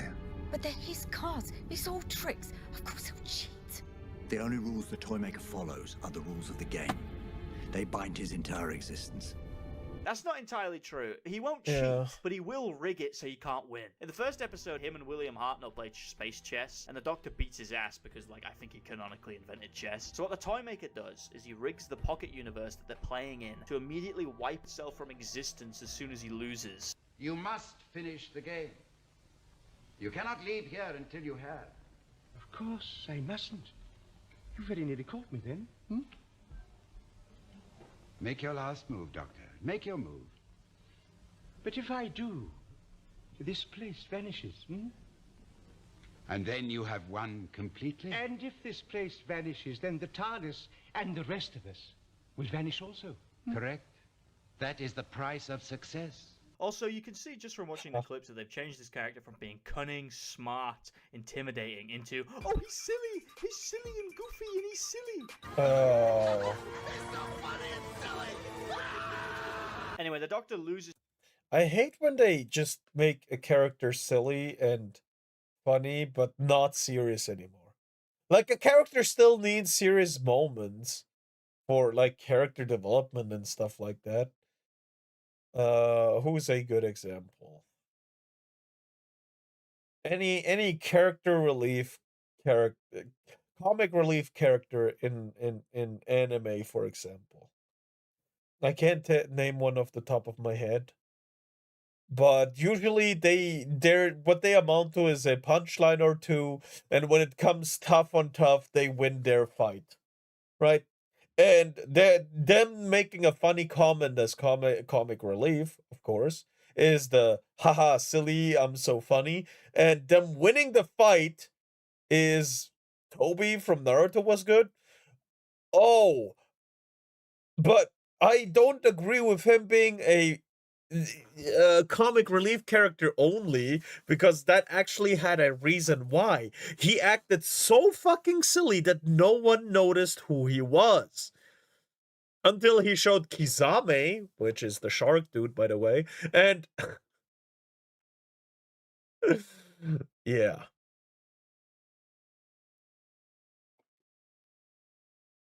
Yeah. Anyway. So, I really do think there's, you know, pure silly characters are lazy and I don't like them. Usually. Maybe there's one or two, but yeah. You know. the game, but he invokes best of 3. So they have to play another one. Oh, good. But before they can, he gets killed, and then he bi-generates. Yeah, summoning a black man to assist him. Whoa, whoa! Choose a new game to play. Whoa! Challenge, Doctor. You said it. The first game ever. The ball. Catch. Bad pick. That is a bad pick. There is no feasible way that this guy is going to lose a game of catch. He just turned a dude into a bouncy ball like 20 seconds ago. He said earlier in the episode that he beat the Christian god in a 1v1, and now he's going to lose a game of catch to 2 normal men. At a certain point, he was blowing smoke. There's no way. I feel like Jesus could have won. I feel like if I got Jesus in here, he could have won that easily. Low diff victory. Why didn't you make the ball travel at like 1,000 miles per hour? Why didn't you make it as big as the fucking moon? You could do literally anything. This is embarrassing, dude. I would have fucking folded myself up into a little box if I sold this hard too. This is fucking humiliating. Anyway, the new Doctor goes to the old Doctor, and he's like, give me all your shit, pass dude. Come on. revoked. You know how this works. Some night raid? Sure, later. Never. It would hurt. Whoa, whoa, whoa. Come on, man. Get a grip. You're coming apart. I think for 5 minutes already shaking the man down. And the message of this episode is that the Doctor is very sad, so he takes an indefinite holiday. I like this message because it only applies to Russell T Davies and his friends. Like, no normal person can just do that. Not applicable advice at all. These specials were received okay, outside of the first one, which everybody hated. I think nostalgia pretty much carried these. I think that's the only reason they were received well. That and the fact that it was like marginally better than Shibnall's run. But that goodwill immediately drops off when they make Nakuti Gatwa's first episode. Oh no. Baby, we can feast. We can dine 3 days at least. Baby blood and baby bones. Baby butter for the baby scones. I mean, this is ass. I don't think anyone thought this was good. When I saw the trailer for the anniversary episodes, I think there was like one scene with Nakuti Gatwa in, and I thought, hey, he looks pretty good. And then you watch the actual If you episode, stream for and he over releases an his hour, dick it's out the not whole a time. problem. I am 95% Okay, good. certain that Gatwa got the role because he's fucking Russell T Davies. I'm gonna be honest. Call me a homophobe, but realistically, it's water off a duck's. You know what? Props to him. He's wearing the JoJo costume in black. You know, instead of purple, but props to him. Props to him. Back. Gatwa was also a controversial for pick him. because he's gay and not British. I mean, they say he's Scottish, but come on.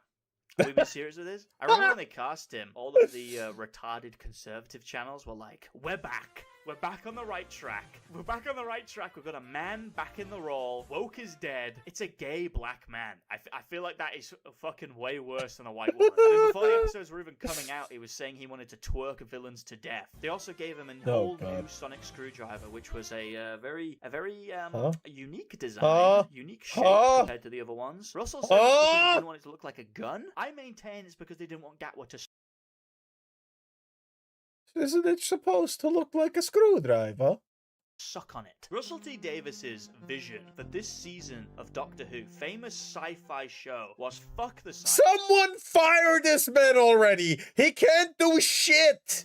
We're just gonna make it all fantasy now. So the villains are goblins who use rope-based technology. At least it and has then a there's big flanky fat safety one that's support. babies. Russell T Davis was also heavily inspired by the Star Wars sequels, you know, the ones everybody liked, and Marvel movies. So he incorporates a mystery box, the J.J. Abrams mystery box that has literally never once worked in the history of cinema. So the new companion, Ruby, her mother is a mysterious cloaked figure who is so important that her daughter can literally warp reality. This is a very exciting and worthwhile payoff. Her other mother is a fat black tax scrounger. Other than this, Ruby has no character, other than the fact that she was raised by a black woman, which doesn't seem to have any effect on her personality, which I think is very unrealistic. A blonde-haired, blue-eyed white girl being raised by an African? She shouldn't be alive. The Doctor wins in this episode by using a...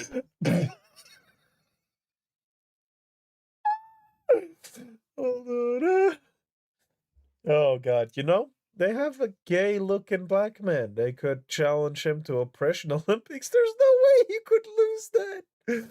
Oh, why? At least he's a flag. Oh, Sonic Plug. I don't know. Sonic Plug helps the Doctor play chess. Didn't you know? I changed my mind. Bring me back a woman doctor. Oh pair of hour gloves, which to the untrained eye look like bargain bin gloves. And then he uses them to impale the King Goblin onto a fucking church spire. When I first saw this, I said, that's a pretty hard character for the Doctor. Pretty brutal way of killing a villain. But maybe they're taking this Doctor in a new direction. Maybe this Doctor is per capita more violent than the other ones. In the previous run, Chris Chibnall looked at the established law of Per capita more violent? No! No!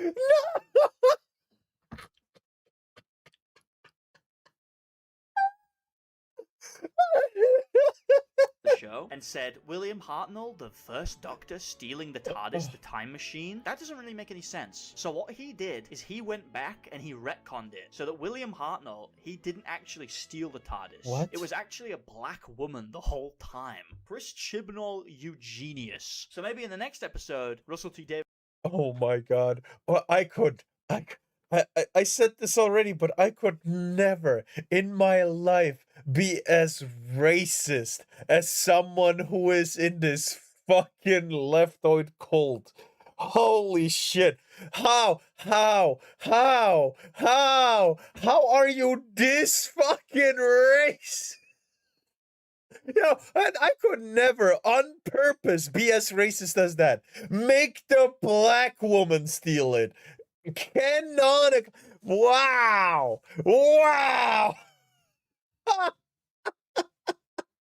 Will have this Doctor steal someone's bike or something. At this point, Davis has had two chances to introduce this new era of the show, and both of them were shit. But he has one final chance in episode 1 of season 1 of the whole new Doctor Who. He's like rebranded it as a new thing. Disney's involved. I don't know how he pulled this one off. He's managed to essentially scam Disney into funding this. This is what's going to get people hooked into the new era of the show.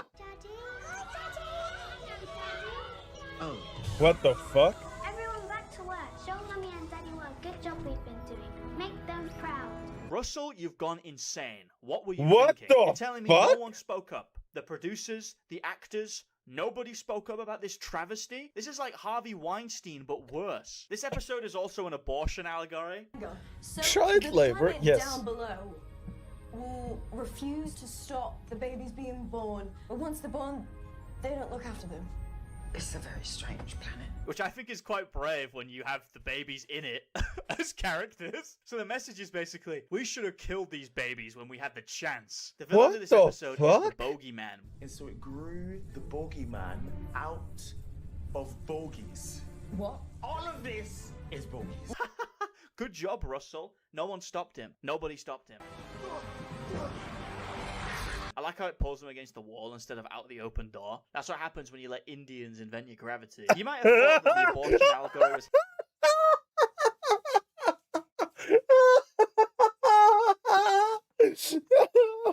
What is this? Oh dear God! How? What? Heavy-handed and dumb, but wait until they hit you with the asylum seeker allegory. Dubai Duplessis is a star-wide organization. It means they can take in lots of refugees. Oh. Oh. Hello, would you like to withdraw money? Printing money. Oh, fuck. Oh, well, can't we call them for help? They don't go fetch refugees. That's the fate of every refugee in the universe. Oh my You God. physically have to turn up on someone else's shore. So what's the message here, Russell? That the Oh Western my government should kidnap people from Sudan? They should take the immigrants directly from Pakistan using military force? Now, you might be looking at these...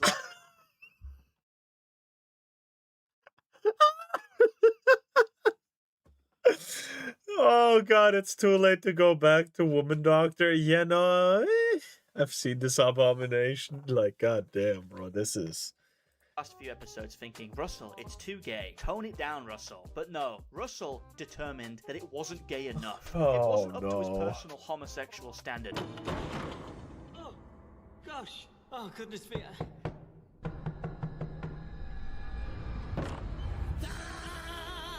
This What is the our new fuck? top villain. Daleks, Weeping Angels? Shit. Get rid of them. The Maestro is our new top guy. The further you get into this series, the more it seems like Russell was just trying to fulfill some sort of like homosexual fantasy. First you had all the trans stuff, then the Kutigatwa was cast. If you don't mind, I just got Snowman.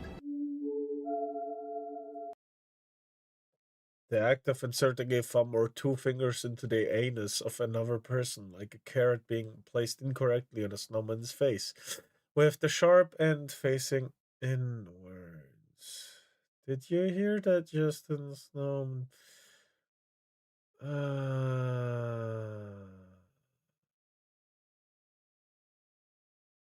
By these nuts, Mc...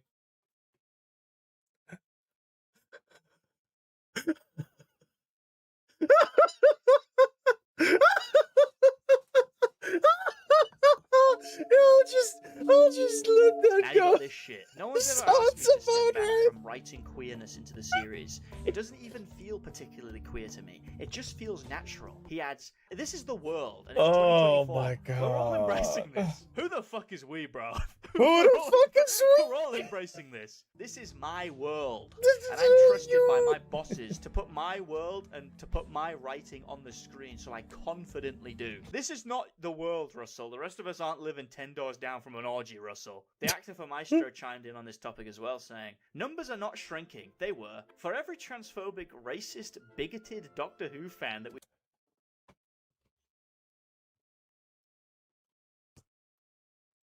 Fucking... This fucking show was built on Doctor Who fans. You calling every single one of them racist, transphobic, bigoted means you don't want their support. And if they, right now, like this, decided that they don't want to support you anymore, your show is gone. Gone. Cancelled. Thrown into the abyss. Oh my God. Fucking retards. lose this season, there are going to be 3 to 5 new fans who are coming in for the representation. They really think for representation they're gonna quadruple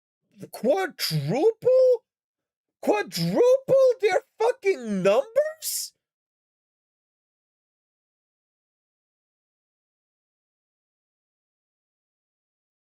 Oh my God, plot twist, Dr. Booty Gatwa is the real Oh my god. He did the Himslay speech before Himslay?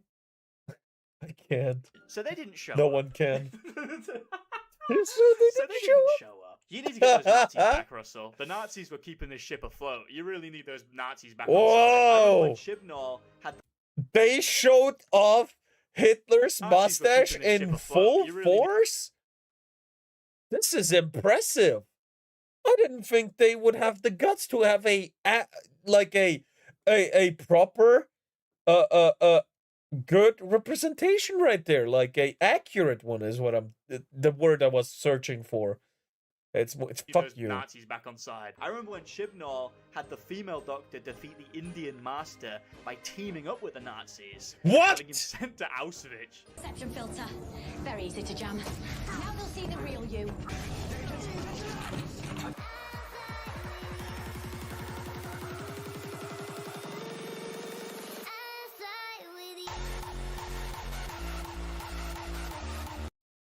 Nah.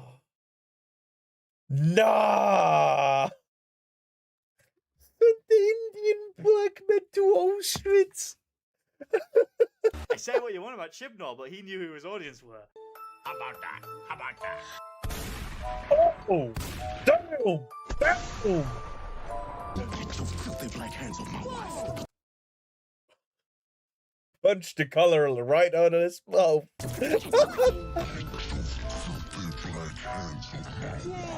God damn! You're gearing the show towards a queer audience, whatever. If you look at the numbers of queers, gays, facts, There's not that up many. with the fallen viewing figures. The thing about the LGBT is that they're a massive minority, and that's not even counting that the L in LGBT doesn't even exist. They're all faking. And look, people aren't going to admit it, but normal people don't like gays. It makes them very uncomfortable. It's been scientifically proven that two men kissing evokes the same reaction of disgust in normal people. Honestly, it just makes me uncomfortable if it's in public, but then again, any too much public affection makes me uncomfortable, whether it be myself doing it or others. Like, right? I'm not talking about like a kiss on the cheek or anything, or hugging or holding hands, even though that's extremely lewd. No, I'm talking about like this tongue kissing, like straight up in the middle of the street, like what the fuck are you doing? Go get a room, brother. What? Oh my god, that's all. As seeing a pile of maggots. So maybe you shouldn't gear your entire flagship sci-fi show around something that disgusts most people. Maybe that's a bad idea. Go back to being spiritually gay instead of being actually gay. Let me sum up the episode quickly because I don't give a fuck about this one. Maestro makes music illegal so no one can do it anymore.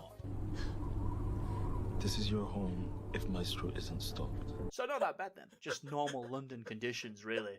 Where's my mom? Oh my god. That's not true. Maggots don't bother me! If he wants to quadruple his numbers, he did broadcast this a series to the entirety of the Lululand. How does such a powerful villain get defeated? Well, let me tell you. World-famous band The Beatles, made up of course of John Lennon and Paul McCartney, and no one else. BBC could not remember the other members of the Beatles. They show up, and they play some notes floating above a piano, and then that kills the maestro, and then all of the middle-aged Asian women living in 1960s London, they can rejoice knowing that music has returned to their lives. The next episode is that sounds so stupid. Hates religion. Sorry, that is so dumb. Strictly Christians. Never criticize Muslims. Only Christians. In an interview about this episode, Stevie Moffat says that after a family tragedy, someone said thoughts and prayers to him, and that filled him with so much rage that he decided to write an episode of Doctor Who with the intention of making the phrase thoughts and prayers into the new Heil Hitler. So the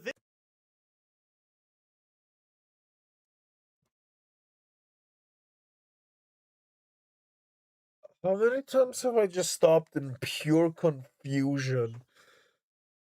Like,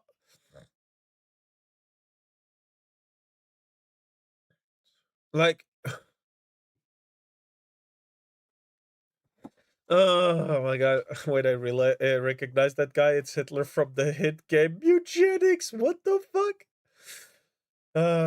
These pictures look exactly the same meme. villain is an evil ambulance, right? Which is controlled by an evil corporation. What? And all of the dumb, retard Christians are fighting mud because the corporation made up a fake war. You declared What war the on an fuck? empty planet. There are no Castarians in the mud. They're not in the fog. There are no Castarians. I mean, most armies would notice that they were fighting smoke and shadows, but not this lot, Ruby. You know why? Because they have faith. Shut up! Faith! The What magic the word fuck? that keeps you never having to think for yourself. I love the evil corporation shit. It's like the most virtue signaling villain of all time. It's a perfect villain because it means you don't have to call out private banking. Why are housing prices going up? You know what? Probably because Elon Musk has too much personal income, and not because Lloyd's Bank is buying up 50,000 houses and chucking them all in the rental market to diversify their God damn income. it. But nah, dude, we gotta go after the yachts. We gotta go after the yacht, not the guys who are trying to monopolize food and housing. Keen viewers may think it's out of character for the Doctor to hate the religious when he was canonically friends with the Pope. However, the Doctor has always canonically hated the religious, especially Muslims. This is Johanna. What the fuck? You're a Muslim. Don't be frightened. So the concept of this episode 10 out of 10 editing right there. Maggots don't make me support their lifestyles and threaten me. Damn. is very Fair enough, simple. though. We've got a budget of $50. So what we're going to do, we're going to make Nakuti Gatwa stand in a hole for 50 minutes whilst a randomly generated episode happens around him. And at a certain point, this episode is just a pantomime. Like a guy goes down there, he dies, the Doctor hears him dying, so he goes down and gets trapped. What the Then fuck? the guy's girlfriend shows up. Then the guy's Oh no, not a mind that only explodes once you step off. No way. This is not a fucking action movie in fucking 1960s. Mines explode once pressure is applied, not once pressure is released. What are you talking about? 9-year-old daughter shows up in this war zone. You okay? You need help? I'm looking for my daddy. Goodbye, I also goodbye. think this episode is really good at showing Nakuti Gatwa being really shit. This guy The fucking screwdriver would detect the mine. The dog has done that constantly with our traps. Also, now it looks like a very electronic fucking landmine, doesn't it? Like, look, there's like LEDs and shit. He has the screwdriver, so can't he just like put it there and just turn it off? So, yeah, the screwdriver would disable it. Ha!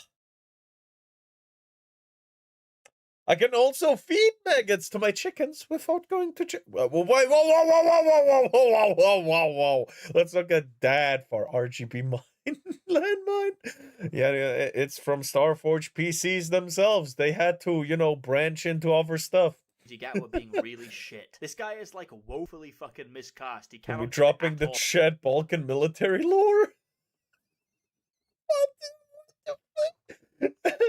No, I just watched a movie about children from Germany after the war that had to disable mines and clear the Denmark beach. That was horrific to watch, actually. Because there were like twins, right? And one of the twins fucking exploded. The other twin got so depressed he just walked out into the landmines. That was horrific to watch. God damn. And that was all. The movie was based off of a true story, a story retold by one of the survivors. Yeah. That happened. In Denmark? I think it was Denmark. Like, right above Germany, I think.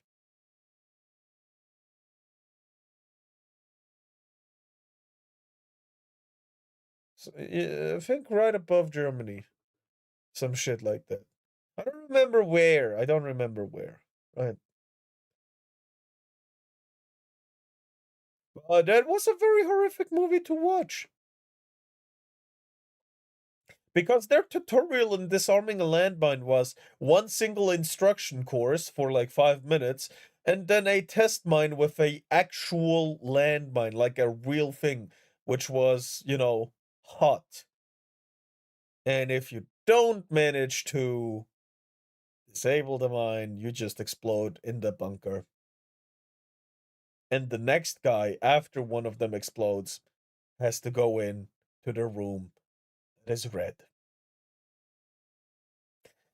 That was a very scarring movie to watch at the ripe old age of like 16 or 15. I'm a much bigger bang than you bargained for. I'm a lot more explosive than I... It is a time bomb?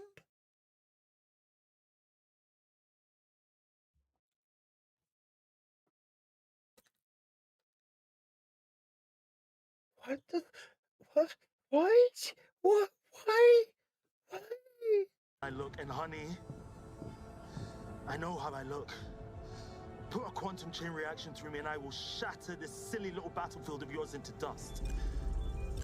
All of it. Oh in my a heartbeat. god. Into dust.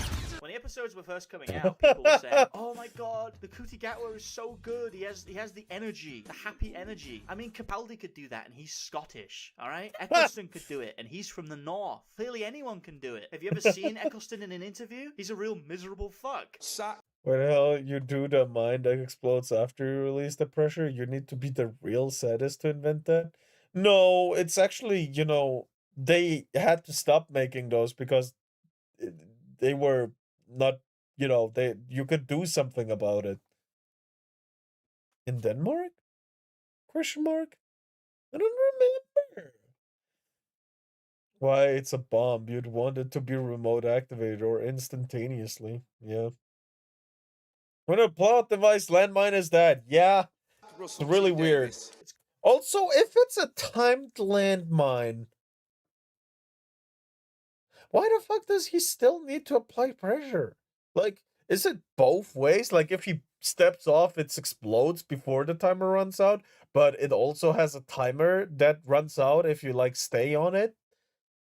What?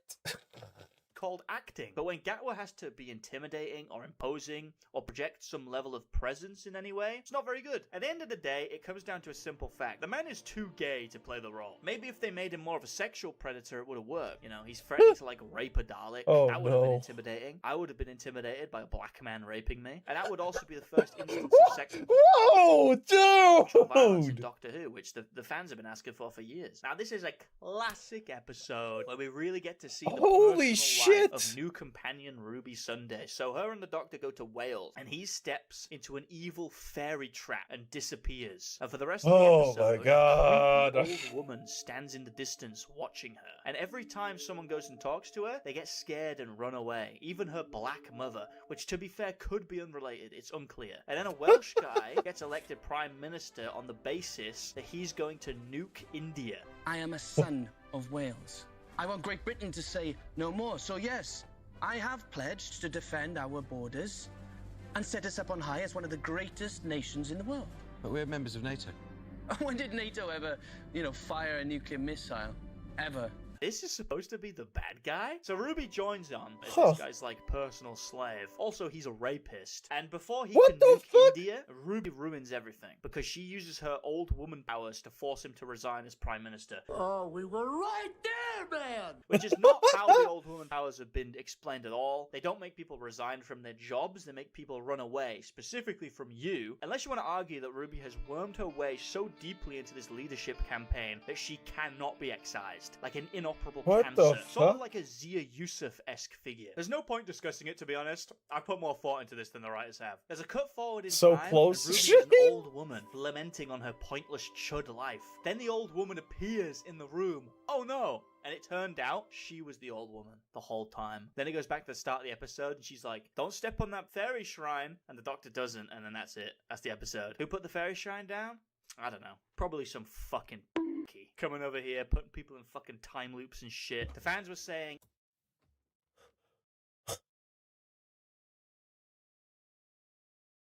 I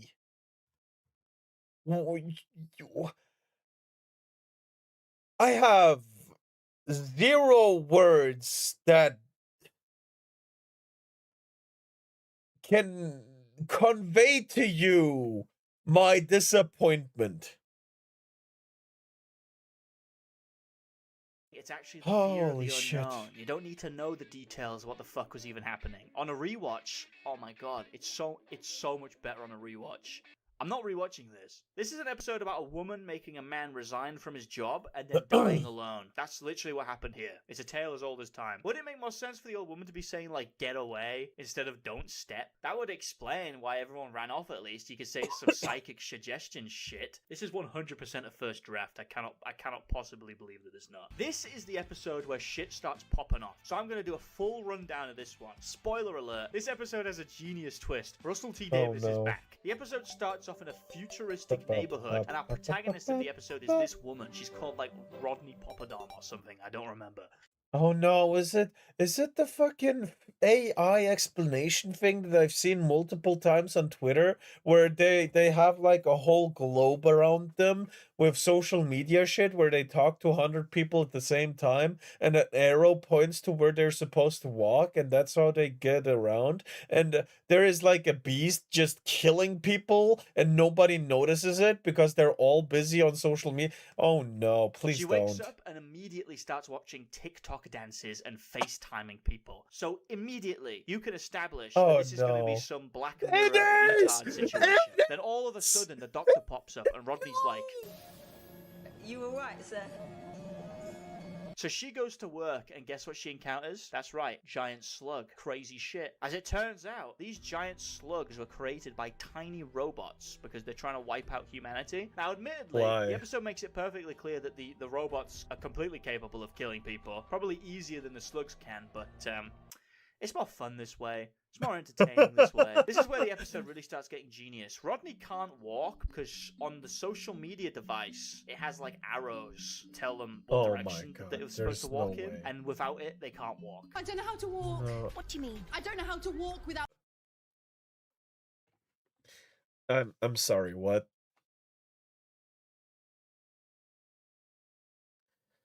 Maybe, just maybe, if they have the survival instincts of a fucking brick falling from 20 kilometers in height, they should shatter on the ground. No? Just a thought. Maybe the robots are onto something. You know, maybe it's not all bad what they're doing. Maybe the slug people should be the new species. The arrows. You don't know how to walk without the arrows. But thankfully, with the assistance of a gay porn star that Russell T. Davies presumably wanted to fuck, she manages to escape from all the slugs. Then we get a genius twist. You see, you may have noticed during this episode, there's still not the word. Too clean. There's not enough trash on the streets. There's not enough crime. That's when it gets revealed. They killed all of the Browns and then immediately made a utopic, perfect society. And then they all refused the doctor's help because he's black. We couldn't travel with you. Why not? Because you, sir, are not one of us. And they'd rather live in the woods. Russell T. Davies, you genius. I've seen this type of narrative play out shit tons of times in media. This episode is an allegory for motorcade, but not in the way they intended. You know, just the same way as, you know, the road to hell is paved with good intentions. You know, maybe the road to heaven is paved with bad intentions, accidentally. Maybe, you know, right? Just maybe. And it's every single time they portray society as being like vastly better and everyone as being more happy. You think if multiracialism was such a boon, then everyone would be miserable without the Browns, right? They never put forward a tangible benefit. It's always like a moral requirement. You need to suffer for the sake of the Brown. You gain nothing from this transaction other than a feeling of pride. When your young daughter gets raped or killed by some third world Brown. Yeah, you should just forgive them. They should be out on the street. You can take pride knowing that you allowed this to happen. That reveal at the end of the app, it was heartbreaking. You probably do realise it in the app, but it's the moment when we look around and everyone is white, and you're just like, oh my god. No Somalians. Don't tell me. No Indians. What we can't tell is how many people will have worked that out before the ending. because they've seen white person after white person after white person. And television these days is very diverse. I wonder, will you be 10 minutes into it? Will you be 15? Will you be 20? Before you start to think everyone in this community is white. And if you don't think that, why didn't you? Yeah, why didn't you? You fucking racist. Ooh, no Browns. Bro, of course I would notice, because I noticed humans. I don't look at the skin color because it doesn't matter. But of course it matters to you. It matters to you because you are what you claim I am. You are what you hate. You are what you fight against. A racist bigot, aren't you? Yes, yes. Yes, yes. You need to live with the default expectation anytime you go out. Anytime you watch a TV show, you will be immediately harassed by a black. Oh, God. There's no breaks. It's the never-ending social contract we forced you into. Get used to it. I'm gonna be honest. I couldn't even be bothered to watch this one. This is the final one. We're almost done here. Now, fair warning, nobody liked this episode. Even the people who endlessly defend the show hated this. This episode answers all of the series-long mystery boxes. Who is this old woman who keeps showing up? Why does Ruby keep making it snow everywhere? Let me tell you, it's really satisfying and not all terrible. The Doctor arrives at the budget Avengers Tower and is immediately filled with fear when witnessing... There is no way. There is no way. There's no way, right? The budget Avengers...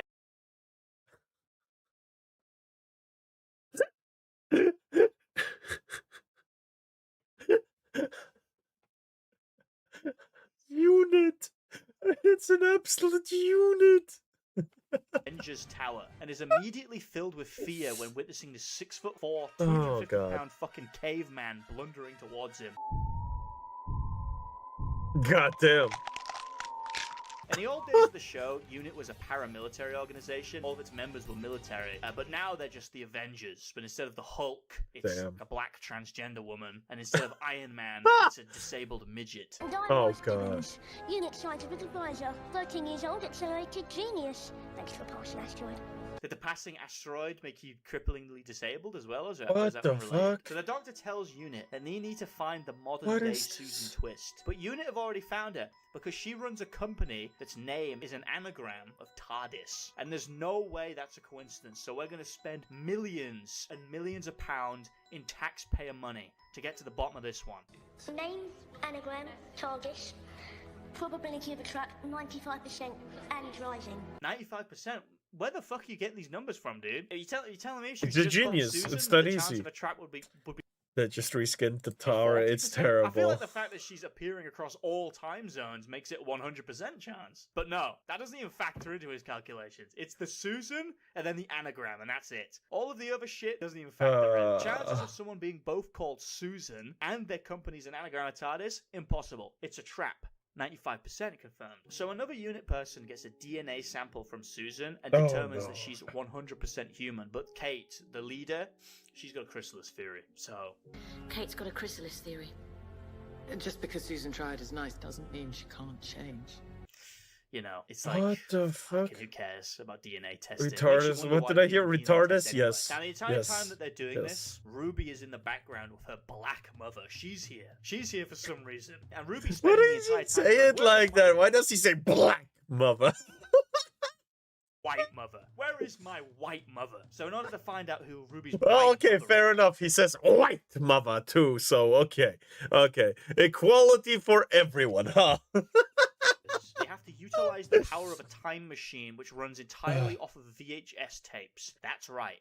I don't know. There you go. I think the writers didn't even fucking care, to be honest. So this room charges up using the entire nuclear output of Europe and projects an image from the past, like 3D history. Europe just lets you do that?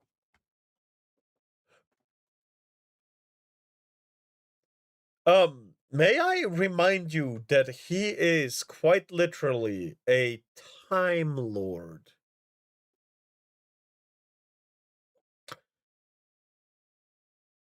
He emphasizing because they emphasize. Bungie also made an Elden Ring review called "Make Elden Ring Great Again." That seems fun. Europe doesn't let you fish. Europe doesn't let you have a nation. Actually, now that I'm thinking about it, I buy that the EU would just do that. A couple 100,000 Germans are going to have to go without electricity for the next couple of weeks. You need to give it to foreigners so they can watch fucking Independence Day on VHS. So they power up the VCR time machine to try and get a look at Ruby's mother, but they can't see it because she's wearing the Emperor's cloak, okay? She's Holy wearing shit. the Emperor's cloak. Holy can't shit. see it. And then she starts pointing directly at the Doctor, and they're like, oh my god. But why is she she's pointing at the white. Doctor? This is such a mystery. It's definitely going to have a good payoff. Not a black bummer. Damn. Is there anything there? Colonel Chidozi, you will return to your position. Just see if there's anything there. Doctor, you said not to move. I know. But just look. You can fucking go, mate. Come on. You What can the move. fuck? And then he does, and he just fucking dies instantaneously. It's not even 2 seconds. He's walking for 2 seconds, and then he just instantly fucking dies. Huh. What the fuck am I watching, dude? What the fuck am I watching? This would be something that that'd be something that happens in fucking Spy Kids, bro. But difference is Spy Kids was a great movie. 1 through 2. 3 was kind of meh, where they were adults. It's Spy Kids, not Spy Teens, bro. Fuck off. 1 and 2 was great. 3, not so much. Ah, yes, the leadership needs to feel nostalgic, so Grandma will lose life support for a bit. Morris, a second, please. No, I'm sorry, I've got to No, rush. Spy Kids was more amateur than this. Mature than this. Okay. Yeah, no, fair. What is that?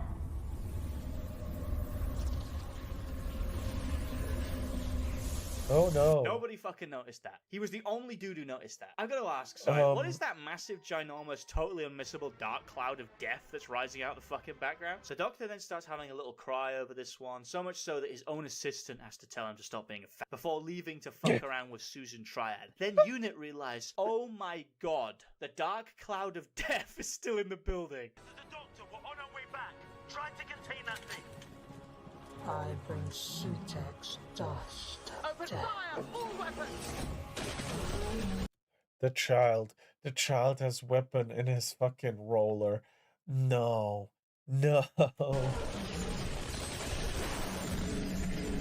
Is that fucking Anubis on top?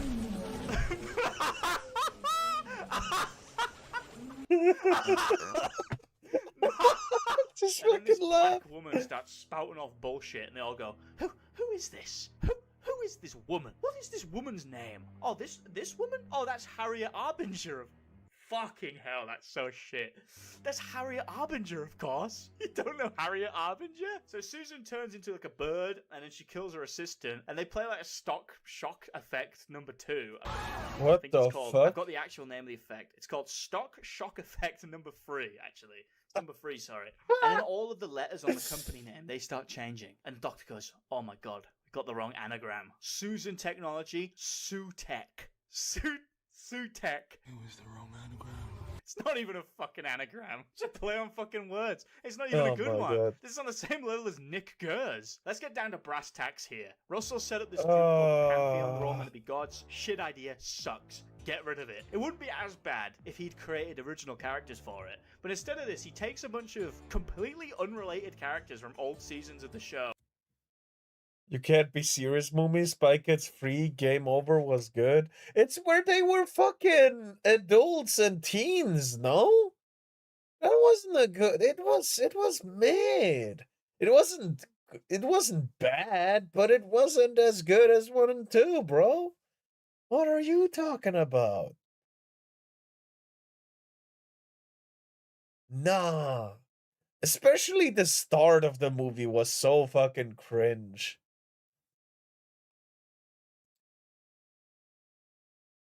Nah, bro. You be tripping.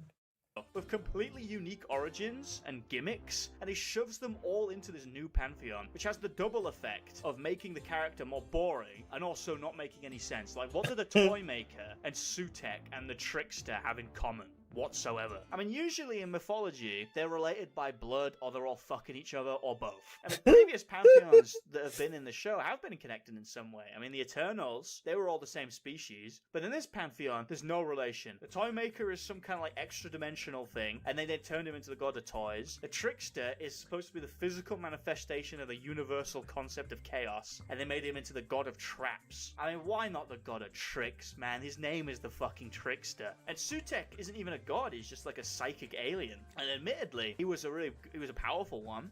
But alas, he is just a fucking alien. Also, the Trickster was also previously on a pantheon. The meeting of the Pantheon of Discord, and the last of the Time Lords. Did he just fucking retcon that shit? Or, I mean, you wrote that, dude. Russell, you wrote this.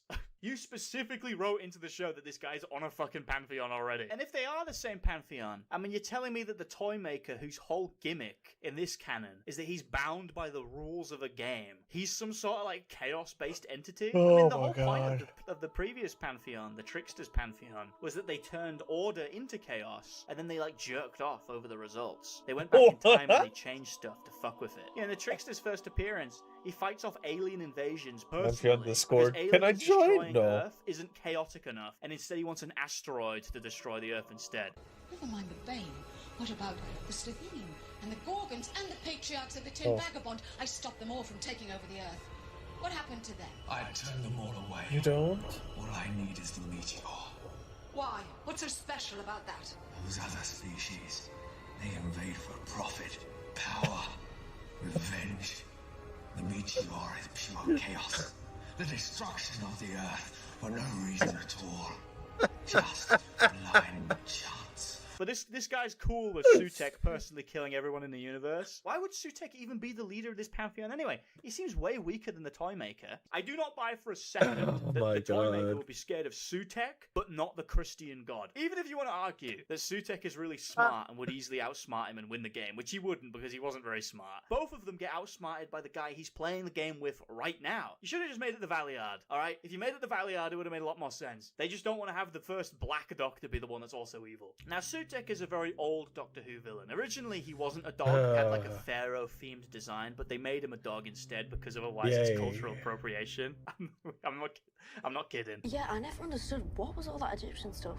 Cultural appropriation. We can't be having that. The His original backstory is that he's a psychic alien who tried to genocide his own species. So they took his powers away and locked him in a pyramid. Sutek's whole deal is that he wants to kill everyone, and he can realistically do it. So the Doctor's win condition in the episode is that he has to kill Sutek before he gets any of his powers back. And the way Sutek gets his powers back is by leaving the pyramid that he's in. So what the Doctor does in the episode is that the portal that Sutek is going to use to leave his pyramid, he makes the travel time of the portal last forever, and then Sutek dies of old age. I moved the threshold of a time-space tunnel into the far future.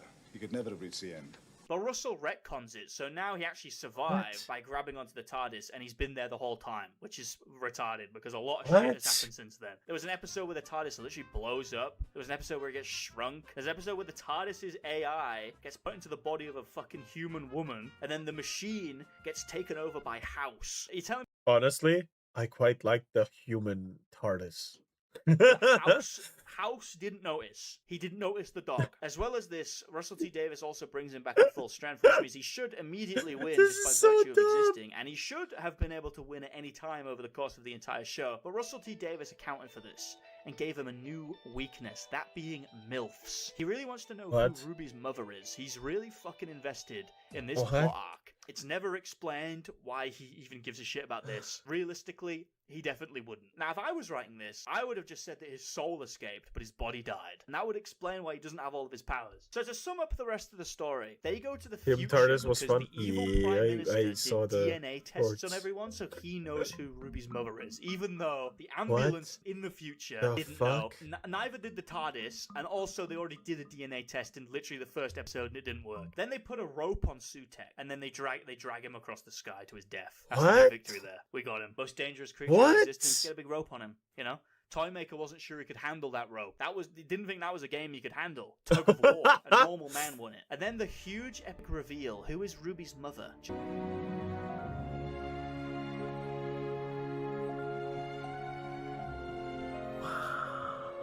Just some normal woman, dude. Just some fucking regular woman. What about the snow and all the crazy shit? Yeah, it just happens. Just happens, you know. What can they say? Just shit happens, you know. She was important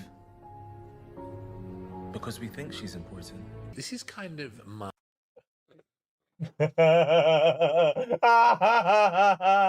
Nothing matters because nothing matters. Oh my god. Oh, just consume. Just consume. Nothing matters. Just consume. Get excited for next product and consume again.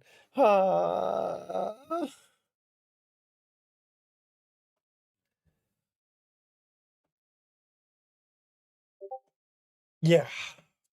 God, it's fucking lazy. My reaction to. Bear with me now. Those Star Wars films, I can't remember their titles, but in the last trilogy, the second film said that Daisy Ridley was nothing special. Came from there was nothing special about her parentage. That she just got the Force.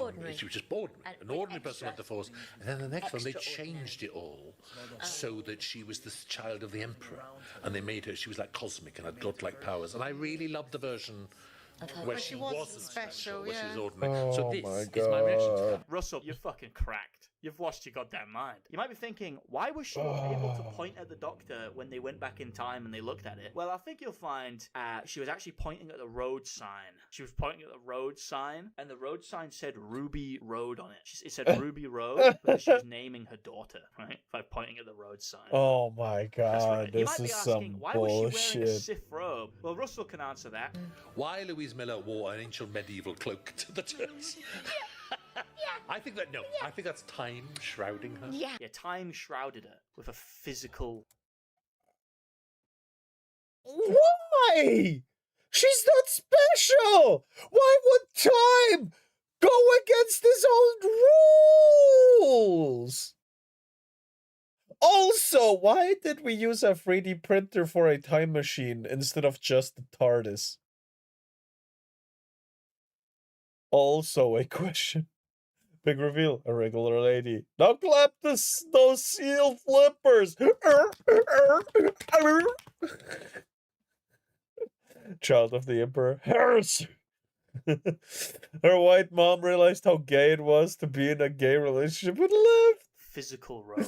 As stated before, literally everyone hated this. Even the people who had been defending the show to death over the course of the season, even they had to admit this fucking sucks. So what did we learn about these new characters over the course of the season? Well, Ruby is a non-character who will purely be remembered for the fucking ass pull that happened in the finale. And the Doctor is gay, also cries every episode bar one, and it's the one he wasn't in, which makes him seem incredibly emotionally unstable. Originally, he was branded as like a more emotionally stable Doctor. All of the other Doctors have had random bouts of murderous intent. So this was advertised as a new star, a more emotionally mature Doctor. But I don't think Russell knows what emotional maturity is. He's like iDubbbz. He has to show all of his emotions. Oh no! If he's bursting into tears over a fucking spoon, then it is what it is. And when all is said and done, nothing was achieved here. The Hooniverse got thrown out immediately. The series was breaking records for lowest viewing figures. I think I was actually getting about 80% of the views the show was getting, which is kind of crazy to think about. Keemstar was outpacing this show. There were people who stuck through Jodie Whittaker's entire run, which to be honest is probably worse than this in every technical way. And even those people, even they didn't want to stick around and watch this. The fact is that politics is too divisive. I feel it's impossible to ignore. People would rather watch a worse acted, worse written, worse edited, lower budgeted show than watch a show that has gays in it. We've reached a point now where I don't think there's a single person who hasn't had some beloved childhood IP. That's not true.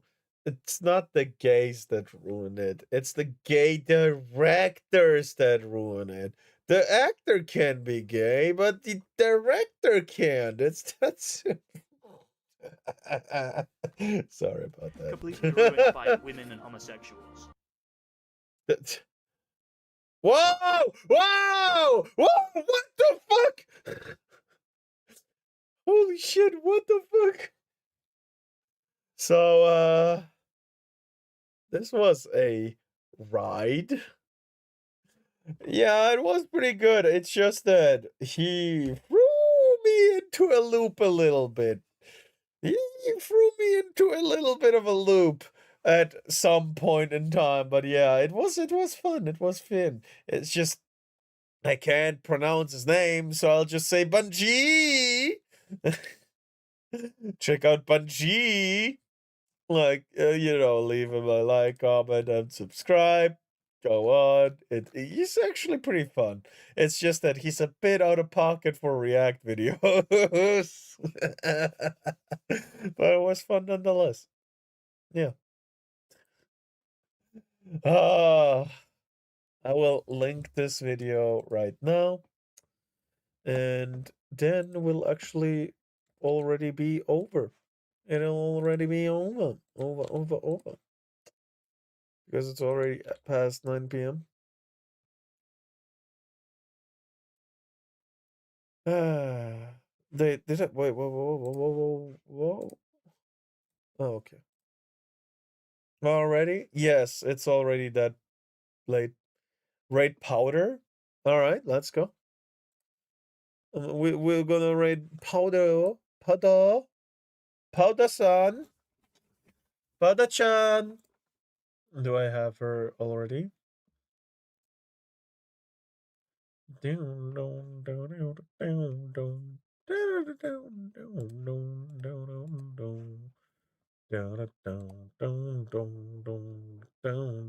Mummy jumps scared by plush trauma edgelord. More about the fucking you know, title of it, but whatever. Oh my god. Oh,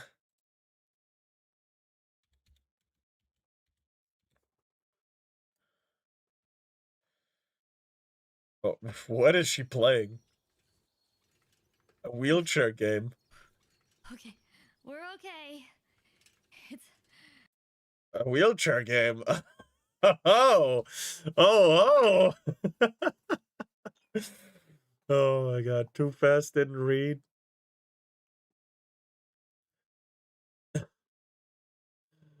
I mean, it is what it is, isn't it? Glad you enjoyed it. Yeah, it was kind of Happy Wheels. No. but. Bye, Mo. Bye, Moomy. Bye, hey. Yeah. I have reclaimed my music. So that's good. I can download a music for the waiting channel, which is going to be this one. So we do have the rat back. We have the rat back. The rat is back, and I will do some editing on it, and we'll have a superior rat to before with an actual waiting room. But that is it for today. I do wish everyone a good morning, good day, good evening, good night, sweet dreams, and goodbye. Here you have the rat for an outro. Bye-bye. Bye-bye.